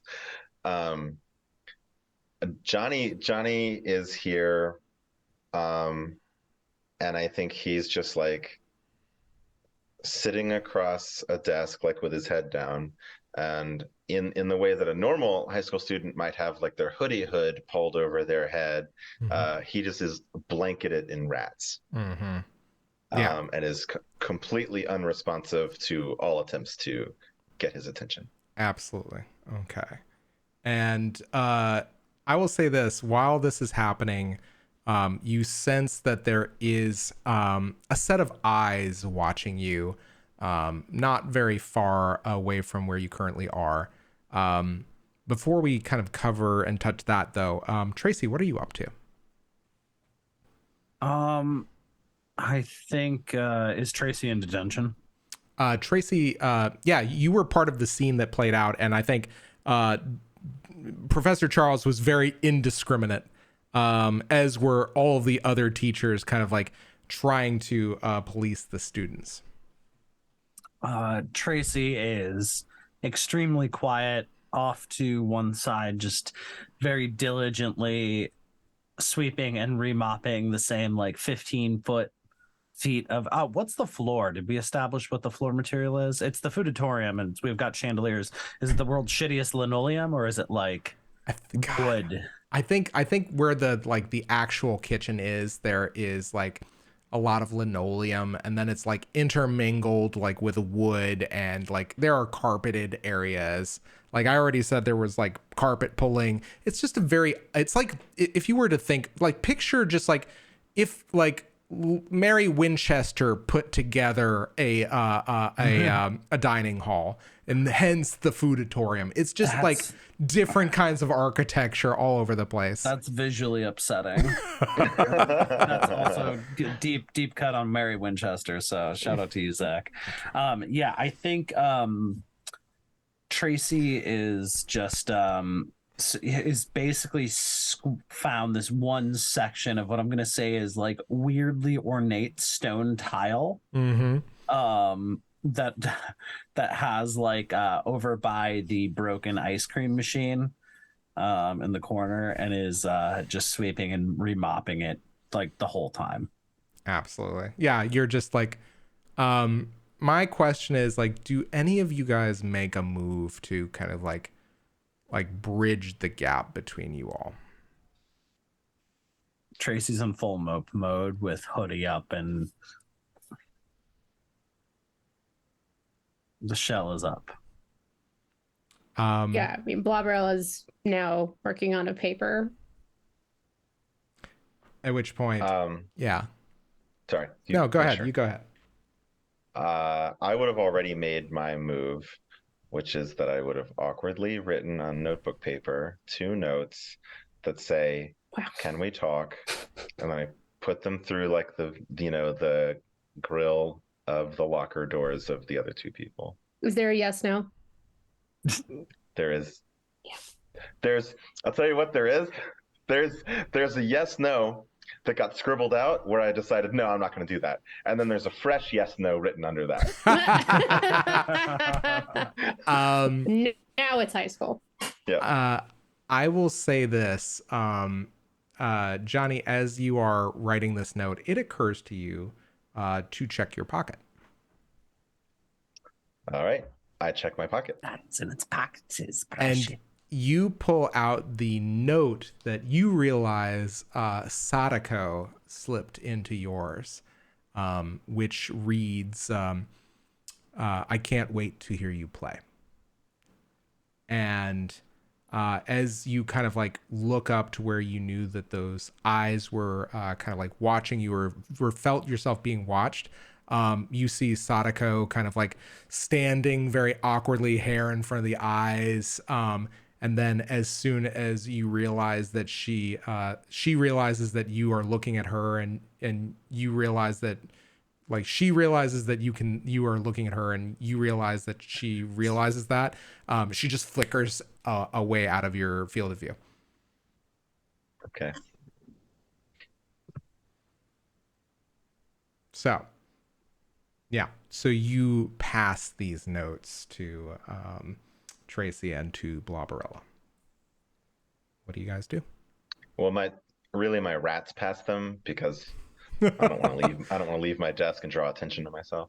Yeah, absolutely. Yeah. So it's Mobius and Azazel, right? Yeah. Yeah. The 2 named ones. Yeah, absolutely. Yeah. I don't know if I've ever explicitly discussed this, but I started the task of naming them. I got as far as the first 2, and then I got bored with it and gave up. So only 2 of them have names. Yeah, absolutely. So the way that was phrased, it could be player or character. Yep. Yeah, it's true. Yeah. I'll never tell.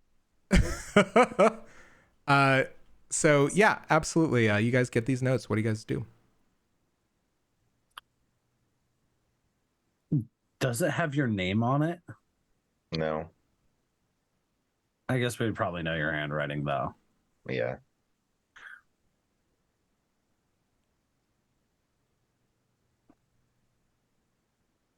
Ooh. And Mobius is currently like perched on the edge of your desk, like watching you expectantly. Not expectantly, but curiously. I think Tracy looks at Mobius and gives a little smile that's a little bit too wolfish. And Mobius remembers what happened to one of his brethren. And then she very quickly circles something, folds the note, and hands it to the rat. All right. And the rat returns to you shortly. As you unfold the note, which option did you check, Tracy? I think Chase Tracy has circled yes.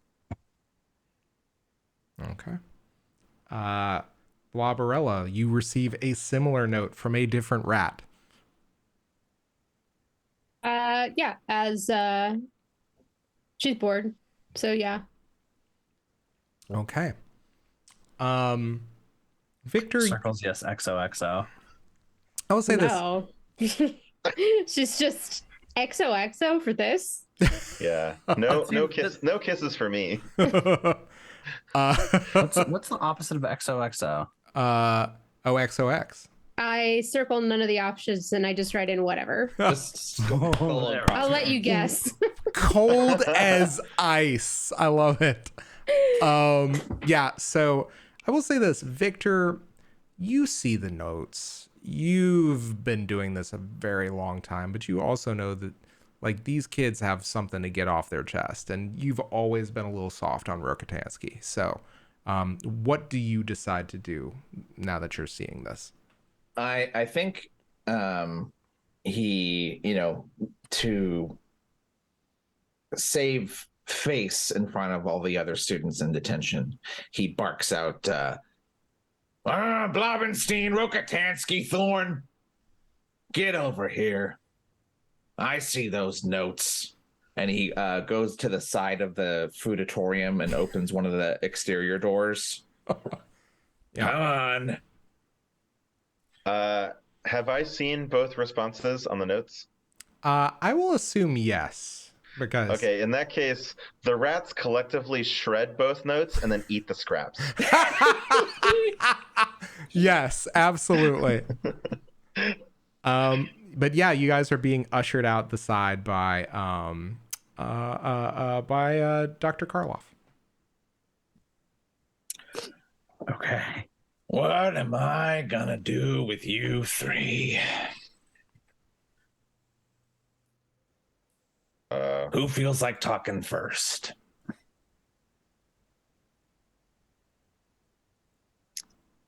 Mr. Thorn, I've volunteered you. Okay. What do you want me to say? We can start with what's so important to write notes about during detention. What? I didn't write any notes. Do you see any notes? Mr. Thorn.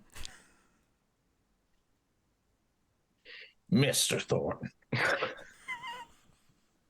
Please do not insult my intelligence, and I will not insult yours. Oh my God, I'm having a flashback. This is terrible.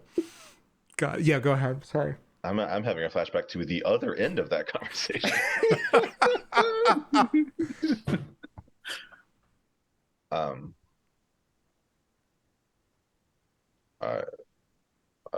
don't know what you mean. I don't have any notes. Do you think, and his gaze goes to each one of you, Do you think that I am here to embarrass and make you feel bad? I mean, I don't think you're here to do it. It just kind of happens. What do you think I'm here to do? Be sad and collect a paycheck. And what are each of you here to do? Not homework. necessarily in detention, at this school. Be sad and not collect a paycheck. That's Get ready very for funny, Mr. college. That's one plan. That is one plan, Bloberella. You know, you're a very talented writer, Bloberella. I read your review of my class. Oh, that was a joke. No, it wasn't. It was a very good example of the critical thinking that I exemplify in my class. You used it to tear me down, and it was good. You're welcome. I hope that wasn't the only thing you got out of my class. And Rockatansky? Anything you'd like to say? I'd like a lawyer.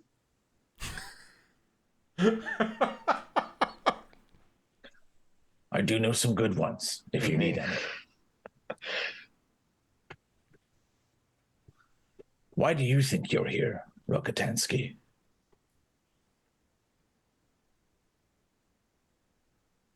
Because I had an extra detentional conversation with a rat. And what are you doing at Gravedale? Mandatory public education. And do you think if you didn't want to, someone would force you to do this? Why don't you cut class? Why don't you walk away right now? There's the field. You absolutely watch. Tracy's having a fucking moment because she's just like, they can't make me if I just say no. What are they going to do? I've never thought about this even as a possibility.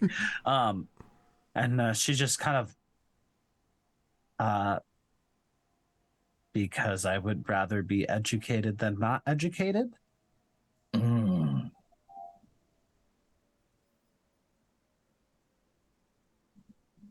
And you two, what does education mean to you? What is the value of this?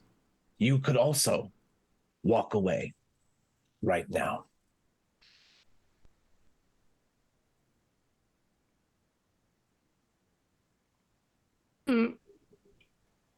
I want to go to a good university. Mm. And after that? I don't know. I haven't thought about it that much. It would be the greatest crime worth 1 million detentions if your education were to stop when you walk out these doors. Rockatansky, Socrates says, no. Man is an island? Very good. Bloberella, Socrates says, know thy... Enemy? Very good.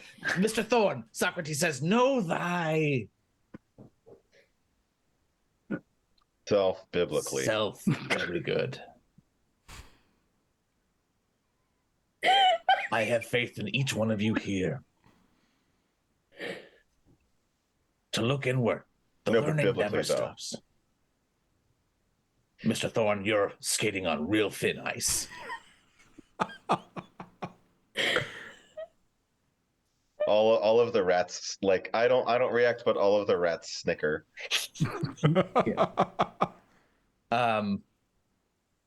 Karloff sighs and puts his hands in his pockets and says, are you going to obey the rules of detention if I let you back inside. Maybe? Miss Blavenstein, I appreciate your honesty. Let's go. And all of you are ushered back. I'll tell you this: the rest of detention passes fairly uneventfully, but when it comes time to leave, you guys have very few minutes while you are each waiting for your ride. Those of you who do not have a car, actually, how many of you drive? A fascinating question that you have unleashed. Yeah. I oh, want to crashing of a drive. 1,000 waves. I wish to drive. Yes. We're sophomores, right? Or are we juniors? You juniors. are juniors. Juniors. Okay. Yeah, actually, yeah, go ahead.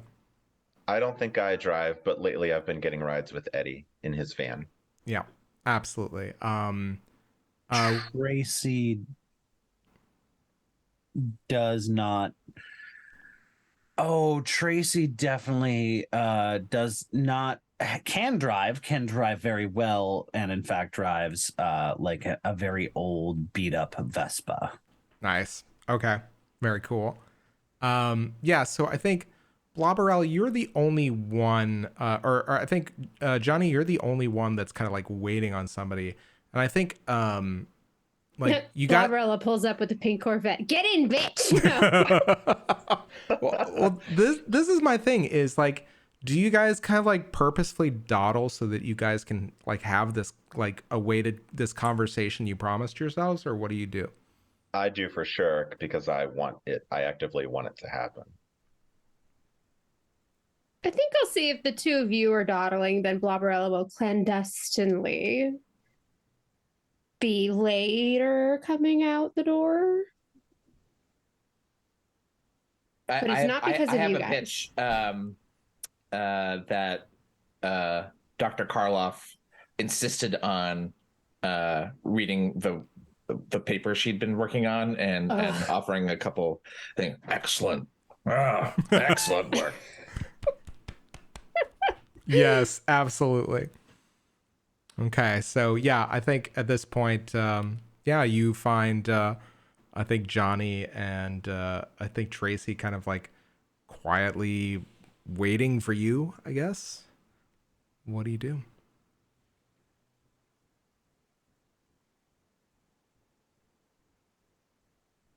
Okay, you wanted to talk.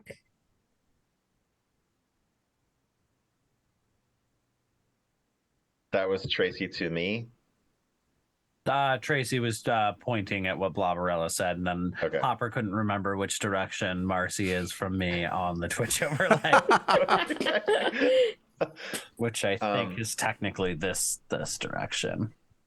Okay. We'll find out if you're right in a second. Yeah, right?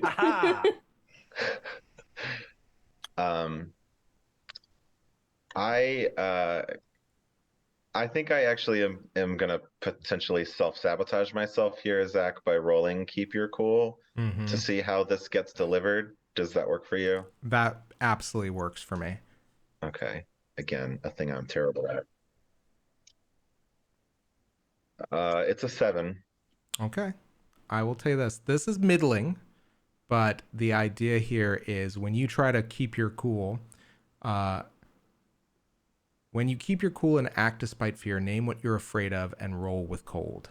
On a 10 up, you keep your cool and gain an insight. On a 7 to 9, the MC will tell you how your actions would leave you vulnerable, and you can choose to back down or go through with it.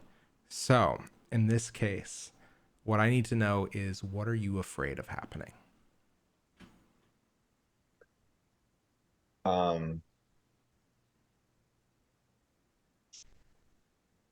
I'm afraid of... I think by this point I've gotten used to being thought of as a loser and a dork. What I'm afraid of is being seen as a bad friend. Okay. So, you are afraid of being a bad friend. Let me think. I think that what would leave you vulnerable here? Actually, I'm going to beats. say that again. Groovy beats. Sorry, I switched to a song called Secrets of the Schoolyard. Thanks again, Kevin MacLeod.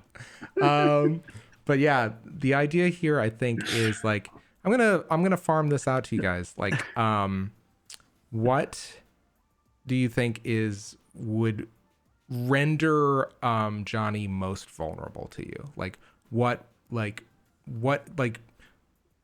basically he's kind of offering his neck. What does that look like to you?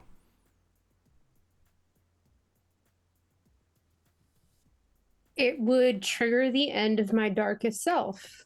Yeah. Actually. Okay. There are two ways that I can do it. Don't, it's good. One is to injure an innocent.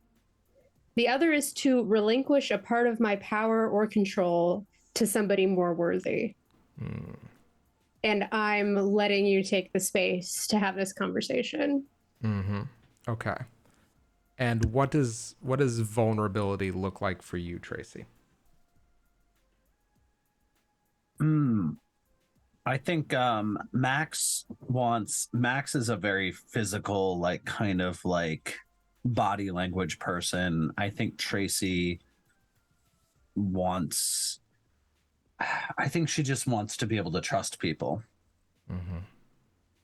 So in that case, this is the vulnerability here, Johnny, which is that on the one hand, you are basically you are in a kind of de facto battle of wills between yourself and Bloberella, and if you like, it's essentially like you're playing a very kind of like tight game here. You're threading a needle, and then on the other hand, like, you stand to perhaps lose Tracy's trust in you, if there are any shreds of it left.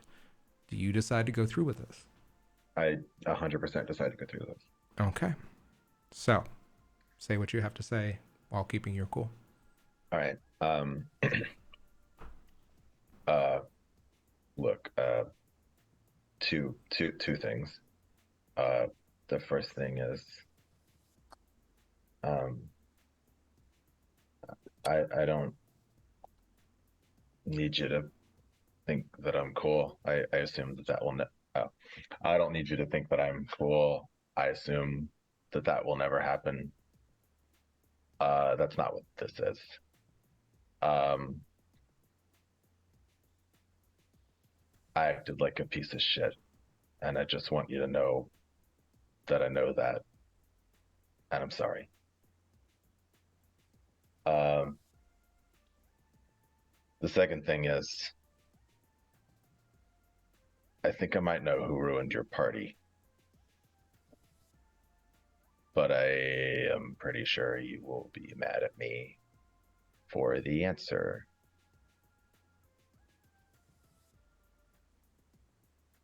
I'd love to know who's responsible for that. And I can make sure that it doesn't get back to you. Well, the problem with that is that I kind of think it might be Solomon, which really means... Sorry, what? Which really means that it would be me, because I'm kind of the reason he's here. Okay, trauma bombs everywhere. Are you telling me that Solomon is the one that ruined my homecoming? And that he's somehow like related to you?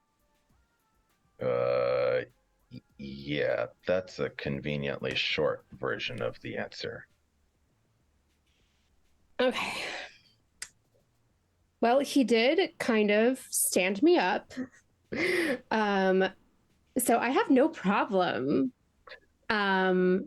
blaming him myself, if that'll make it easier.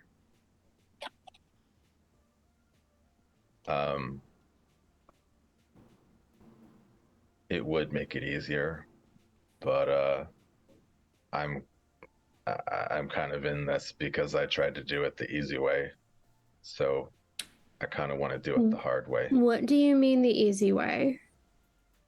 I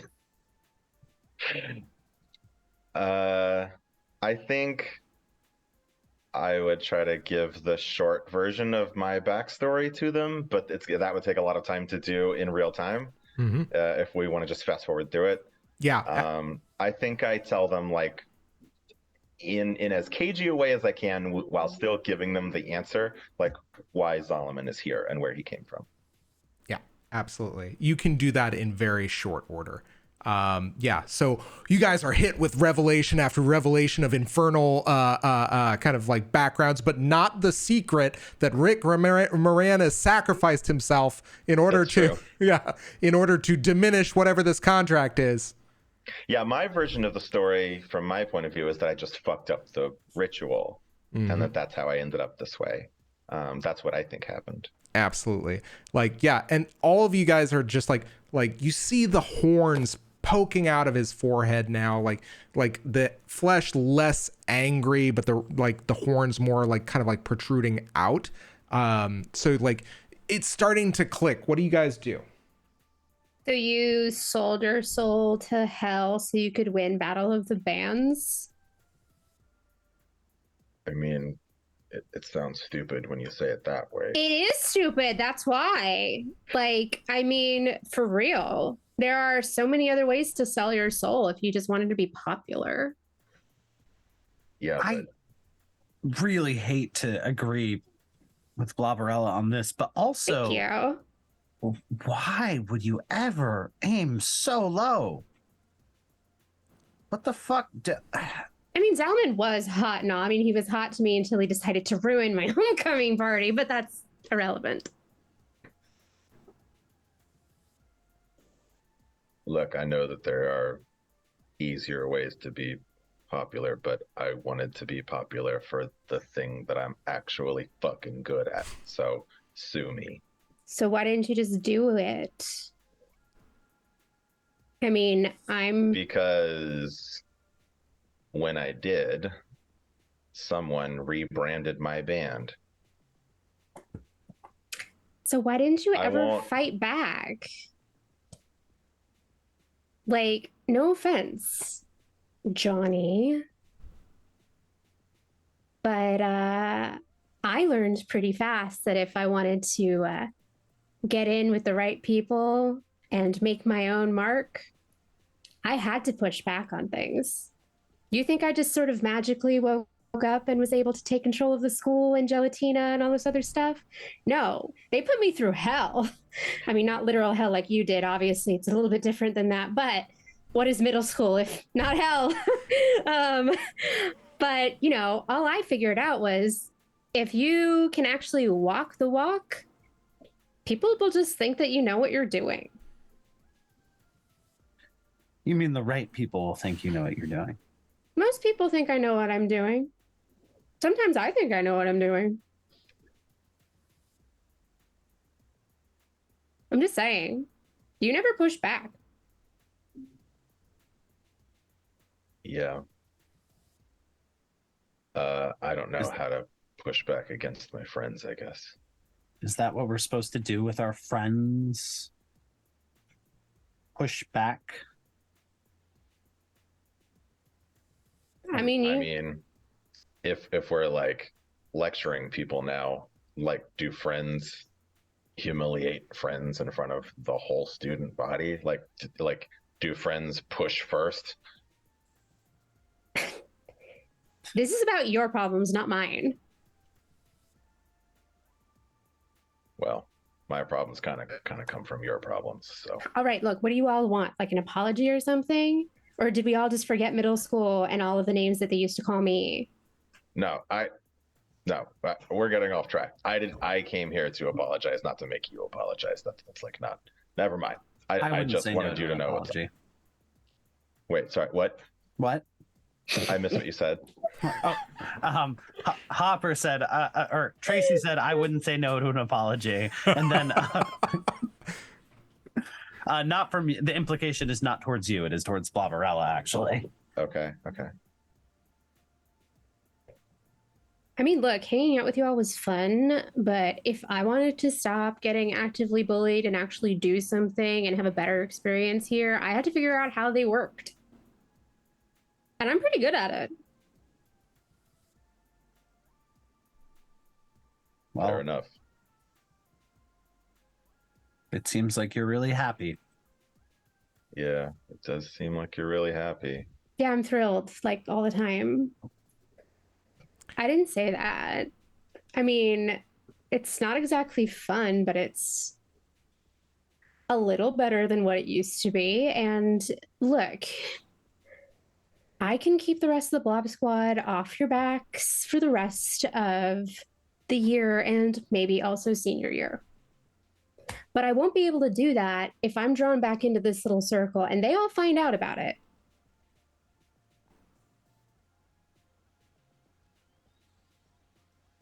It's kind of a blob eat blob world out there.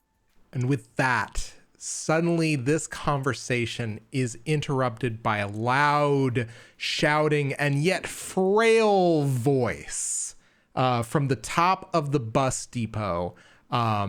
You see a slight pale form shouting, "Look at me now, Delbert! Look at me now!" And you see Hank holding on to something tightly in his, like close to his chest. "It's all for you! It's all for you!" You hear Victor this as like from inside the detention hall, this young voice kind of shouting out. What do? You have like, you don't know how long you just are hearing an increasingly loud shout. And start running out. All of you are seeing this kid standing 2 stories off of the ground, this young, slight Hank kid, just looking like he's like on the very edge of the bus depot, looking down at all of you with like wide, like terrified and yet exuberant eyes. What do you do? Delbert, what did you do? I didn't do it. Why do you always think it's me? Because he's screaming at you. That's that, yes, what Tracy said. Okay, fair, but I didn't do this one. The same way I didn't do homecoming, and yet we're all here together, so. Yeah, like, Victor, like, how fast are you booking it at this point? As fast as a guy 2 years from retirement can book it. Yeah, like the eyes, like the arms are out, just like, Beautiful.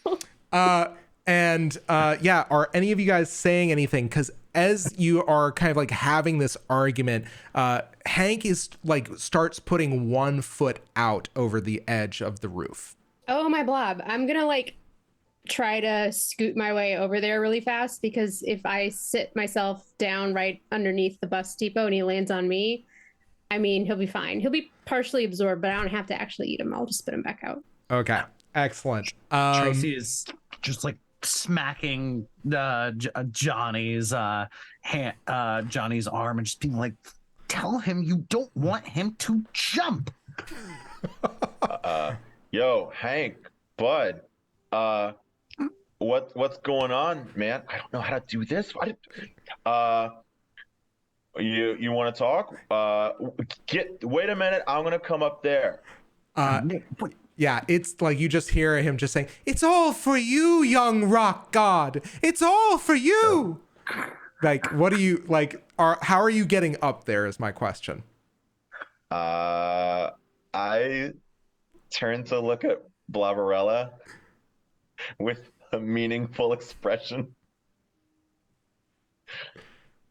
What is it that you want? Because she's on her way over to the bus depot. A leg up. Oh, A blob up. I see. Yeah, sure. I'll like raise up like one like pseudopod and like change the consistency so you don't sink and you can just sort of springboard off of her. Okay. Then I climb up onto the pseudopod to try to reach Hank. Yeah, you are he's looking at you with full wide-eyed cult stare. What do you do? Honestly, I think I like tackle him away from the edge of the depot. All right, do me a favor and lash out physically for me. Oh boy, man, I really I guess of all the things to roll. Yeah, roll volatile. 11. Oh, all right. On a 10 up, you deal harm and they choke up momentarily before they can react. You are not trying to hurt this kid, obviously. Yeah. But you and your rats move with a terrifying alacrity to tackle this kid. You deal 1 harm, at which point, like, whatever happened, they kind of like choke up. And in this moment, like, I think as your torso, like your shoulder buries itself into their solar plexus, the wind gets knocked out of Hank. He hits his head on the back of the bus depot, and you just say, ow. You hear him say, ow. Oh, why would you do that, man? And you see Hank before your eyes transform into Eddie.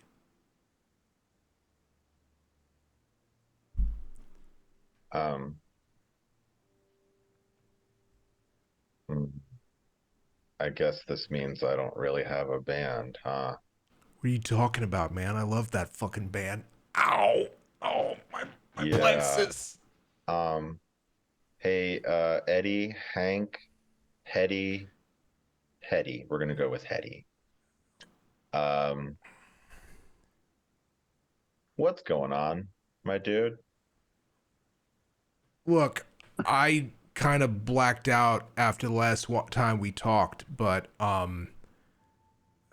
look, I didn't mean to hurt anybody. I just, like, it's really hard for Hank, and it's hard being a new kid, and I heard, like, there was a rumor they were going to shut down the school if anything bad happened, and he's having a hard time. So I was just like, I thought maybe if I spiked the punch with a little bit of like whiskey or something, like, people would act out and maybe like we'd get shut down or something. I didn't mean for any of that stuff to happen. Sorry, hello, down here. I'm gonna raise myself up now. Are you saying that you're the one that ruined my homecoming party? Look, no, he's not saying that. Believe me, he's not saying that. Look, I'm really sorry. But I mean, like, I didn't, like, it was just like, I thought people would just act stupid. Like, it was just a bit of like whiskey. Like, I didn't think it was gonna actually make people turn into monsters. Like, well, more so monsters, I should eat you. Please don't. Hold on, I'm handling this. Who are you eating?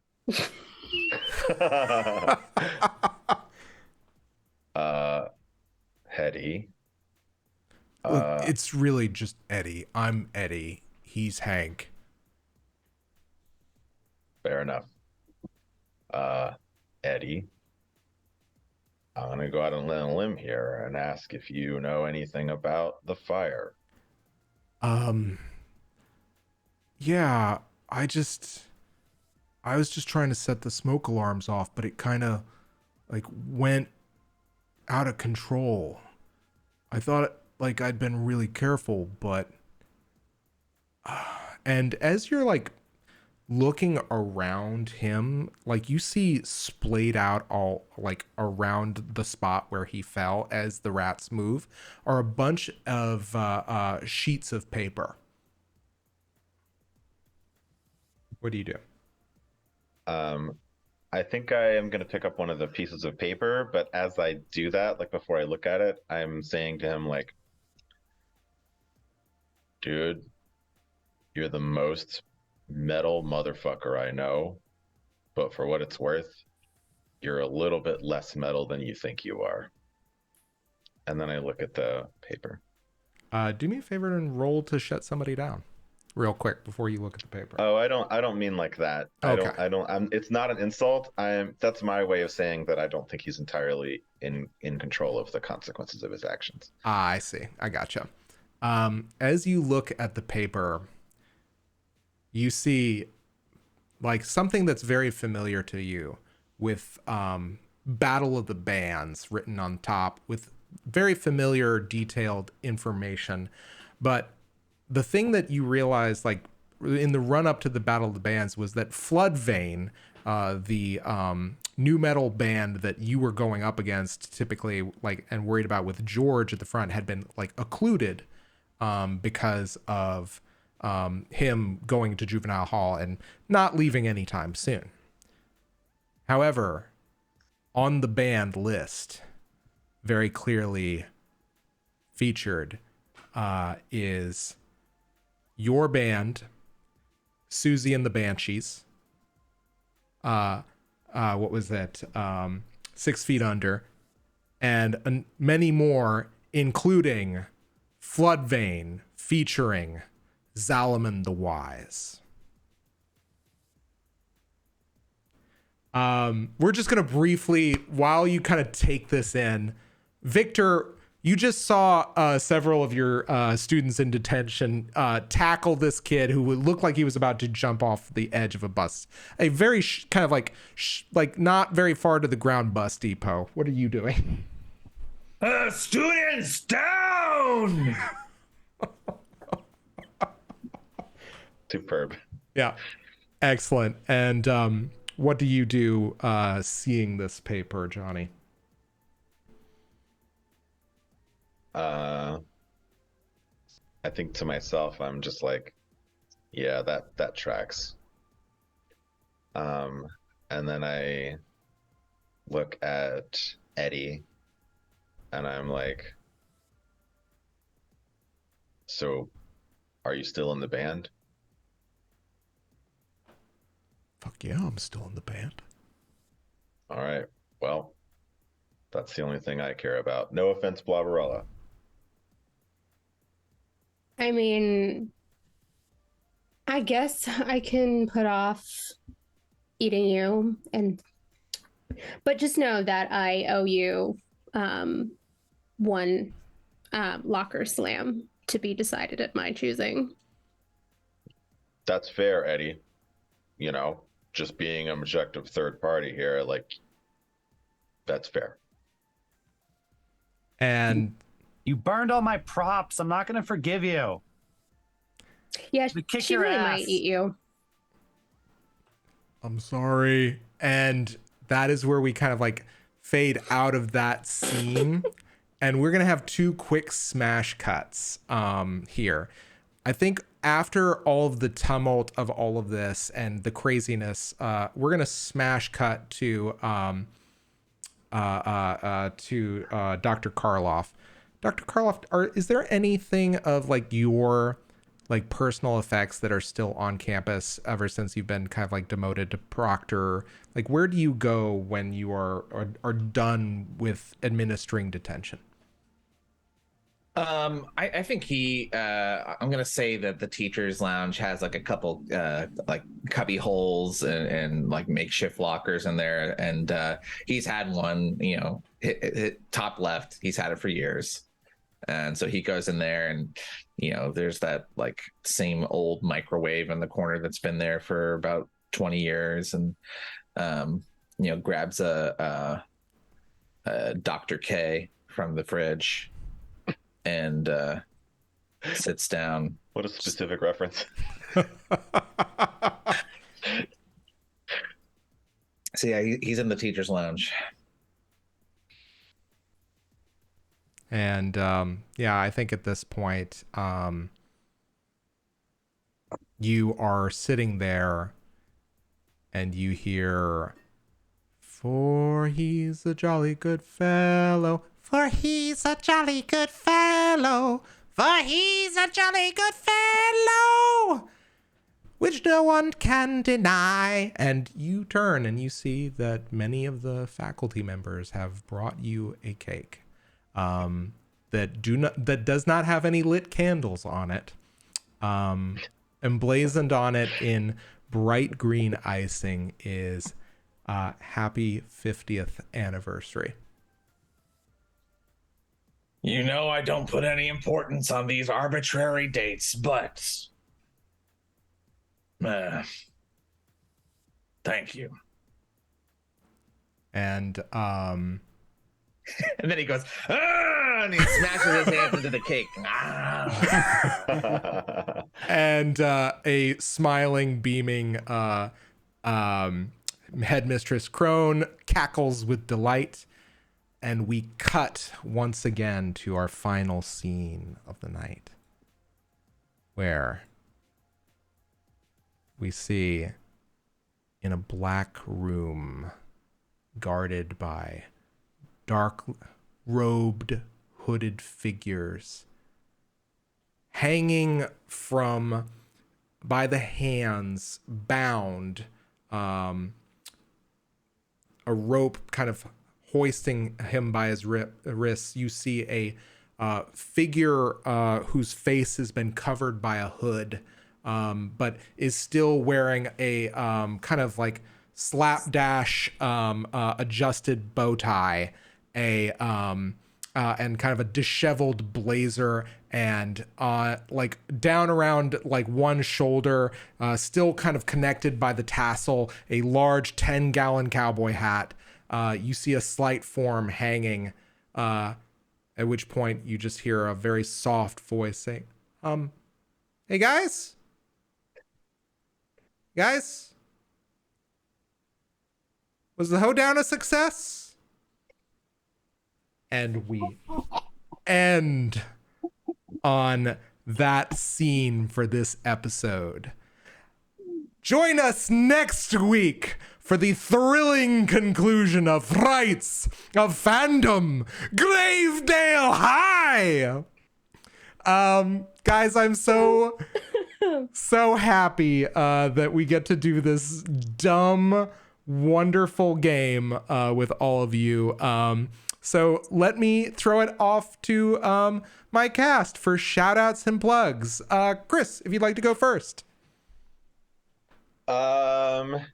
Yeah, I keep watching other people plug this, and now I want to plug it.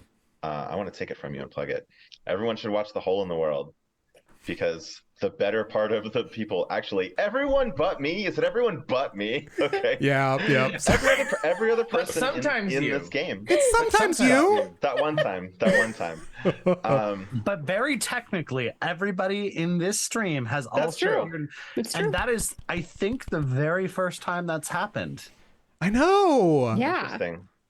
Yeah. Oh, fun. Yeah.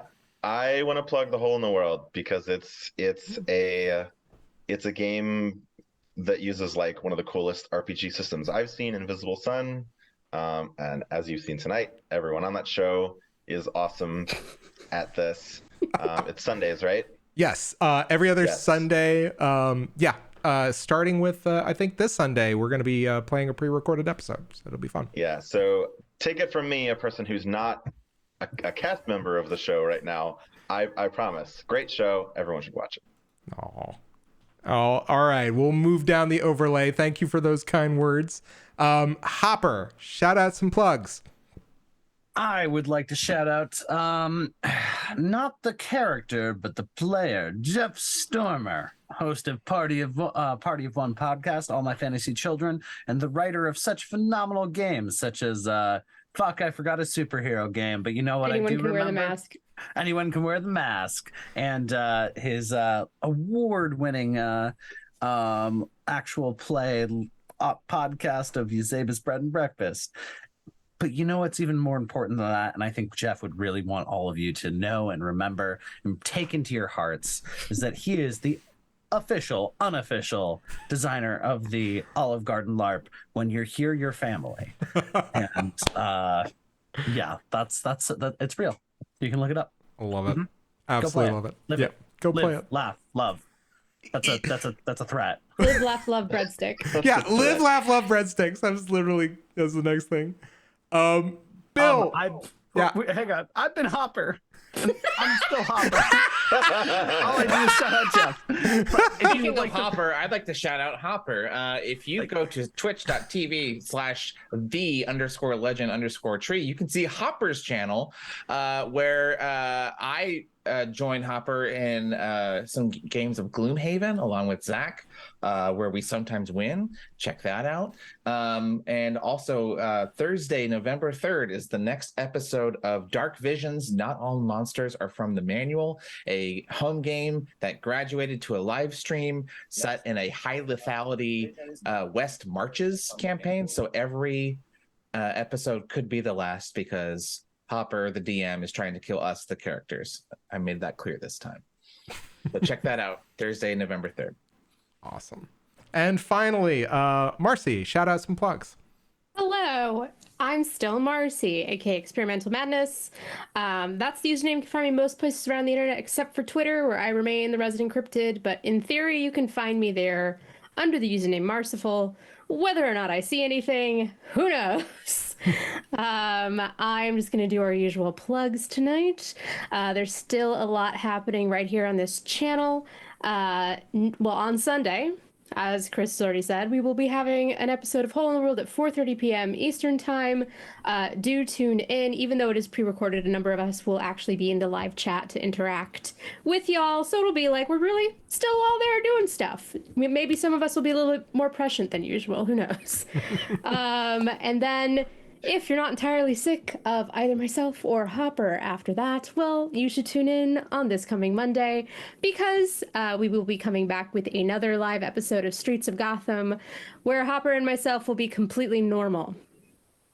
100%. So if you really like watching us get extremely feral about fictional characters, you should tune in because it's great. And then obviously the very next day, come on back and watch the finale of our October Flights of Fandom for Gravedale High. And, well, I mean, Tuesdays aren't going anywhere. There will be another Flights of Fandom coming up in the month of November. But you're going to have to tune in. I think I've already teased it, but I'm just going to be coy tonight. You're going to have to tune in next week for me to actually tell you what it is. I don't believe you about this whole completely normal thing. I might be lying. You don't know that, though. Well, normal relative to what? Completely unhinged. The hinges are gone. There are no more hinges. We've been to Ace Hardware. We've checked. Hinges are completely gone. All right. The hinges have been melted down and turned into more feral. For my own part, I would like to throw some shout outs to Coldrake, to Anar Kitty, as well as thank you to DBB Art, otherwise known as David Brunel Brutman, our resident GM of Streets of Gotham. He helped us do some last minute changes to the overlays because most importantly, the biggest shout out I want to give is to our guest, Bill. Thank you so much for taking over this week. You were an absolute delight. Thanks for having me. I had a lot of fun. Awesome. So guys, thanks so much. We really enjoyed getting to do this for you. We can't wait to finish out this crazy kooky story for all of you next week. It's going to be a blast. Stay tuned and check us out for this last episode of Frights of Fandom. But in the meantime, maybe come stream with us, maybe come check out some games. Go check out Monsterhearts 2 by Avery Alder. It's a fantastic game. You can play it like even darker and grimmer. You don't have to be as ridiculous as we do, or you can be as ridiculous as we are. And have a great time with it. So, but in the meantime, guys, have a great night. And we'll see you next week. Happy almost Halloween.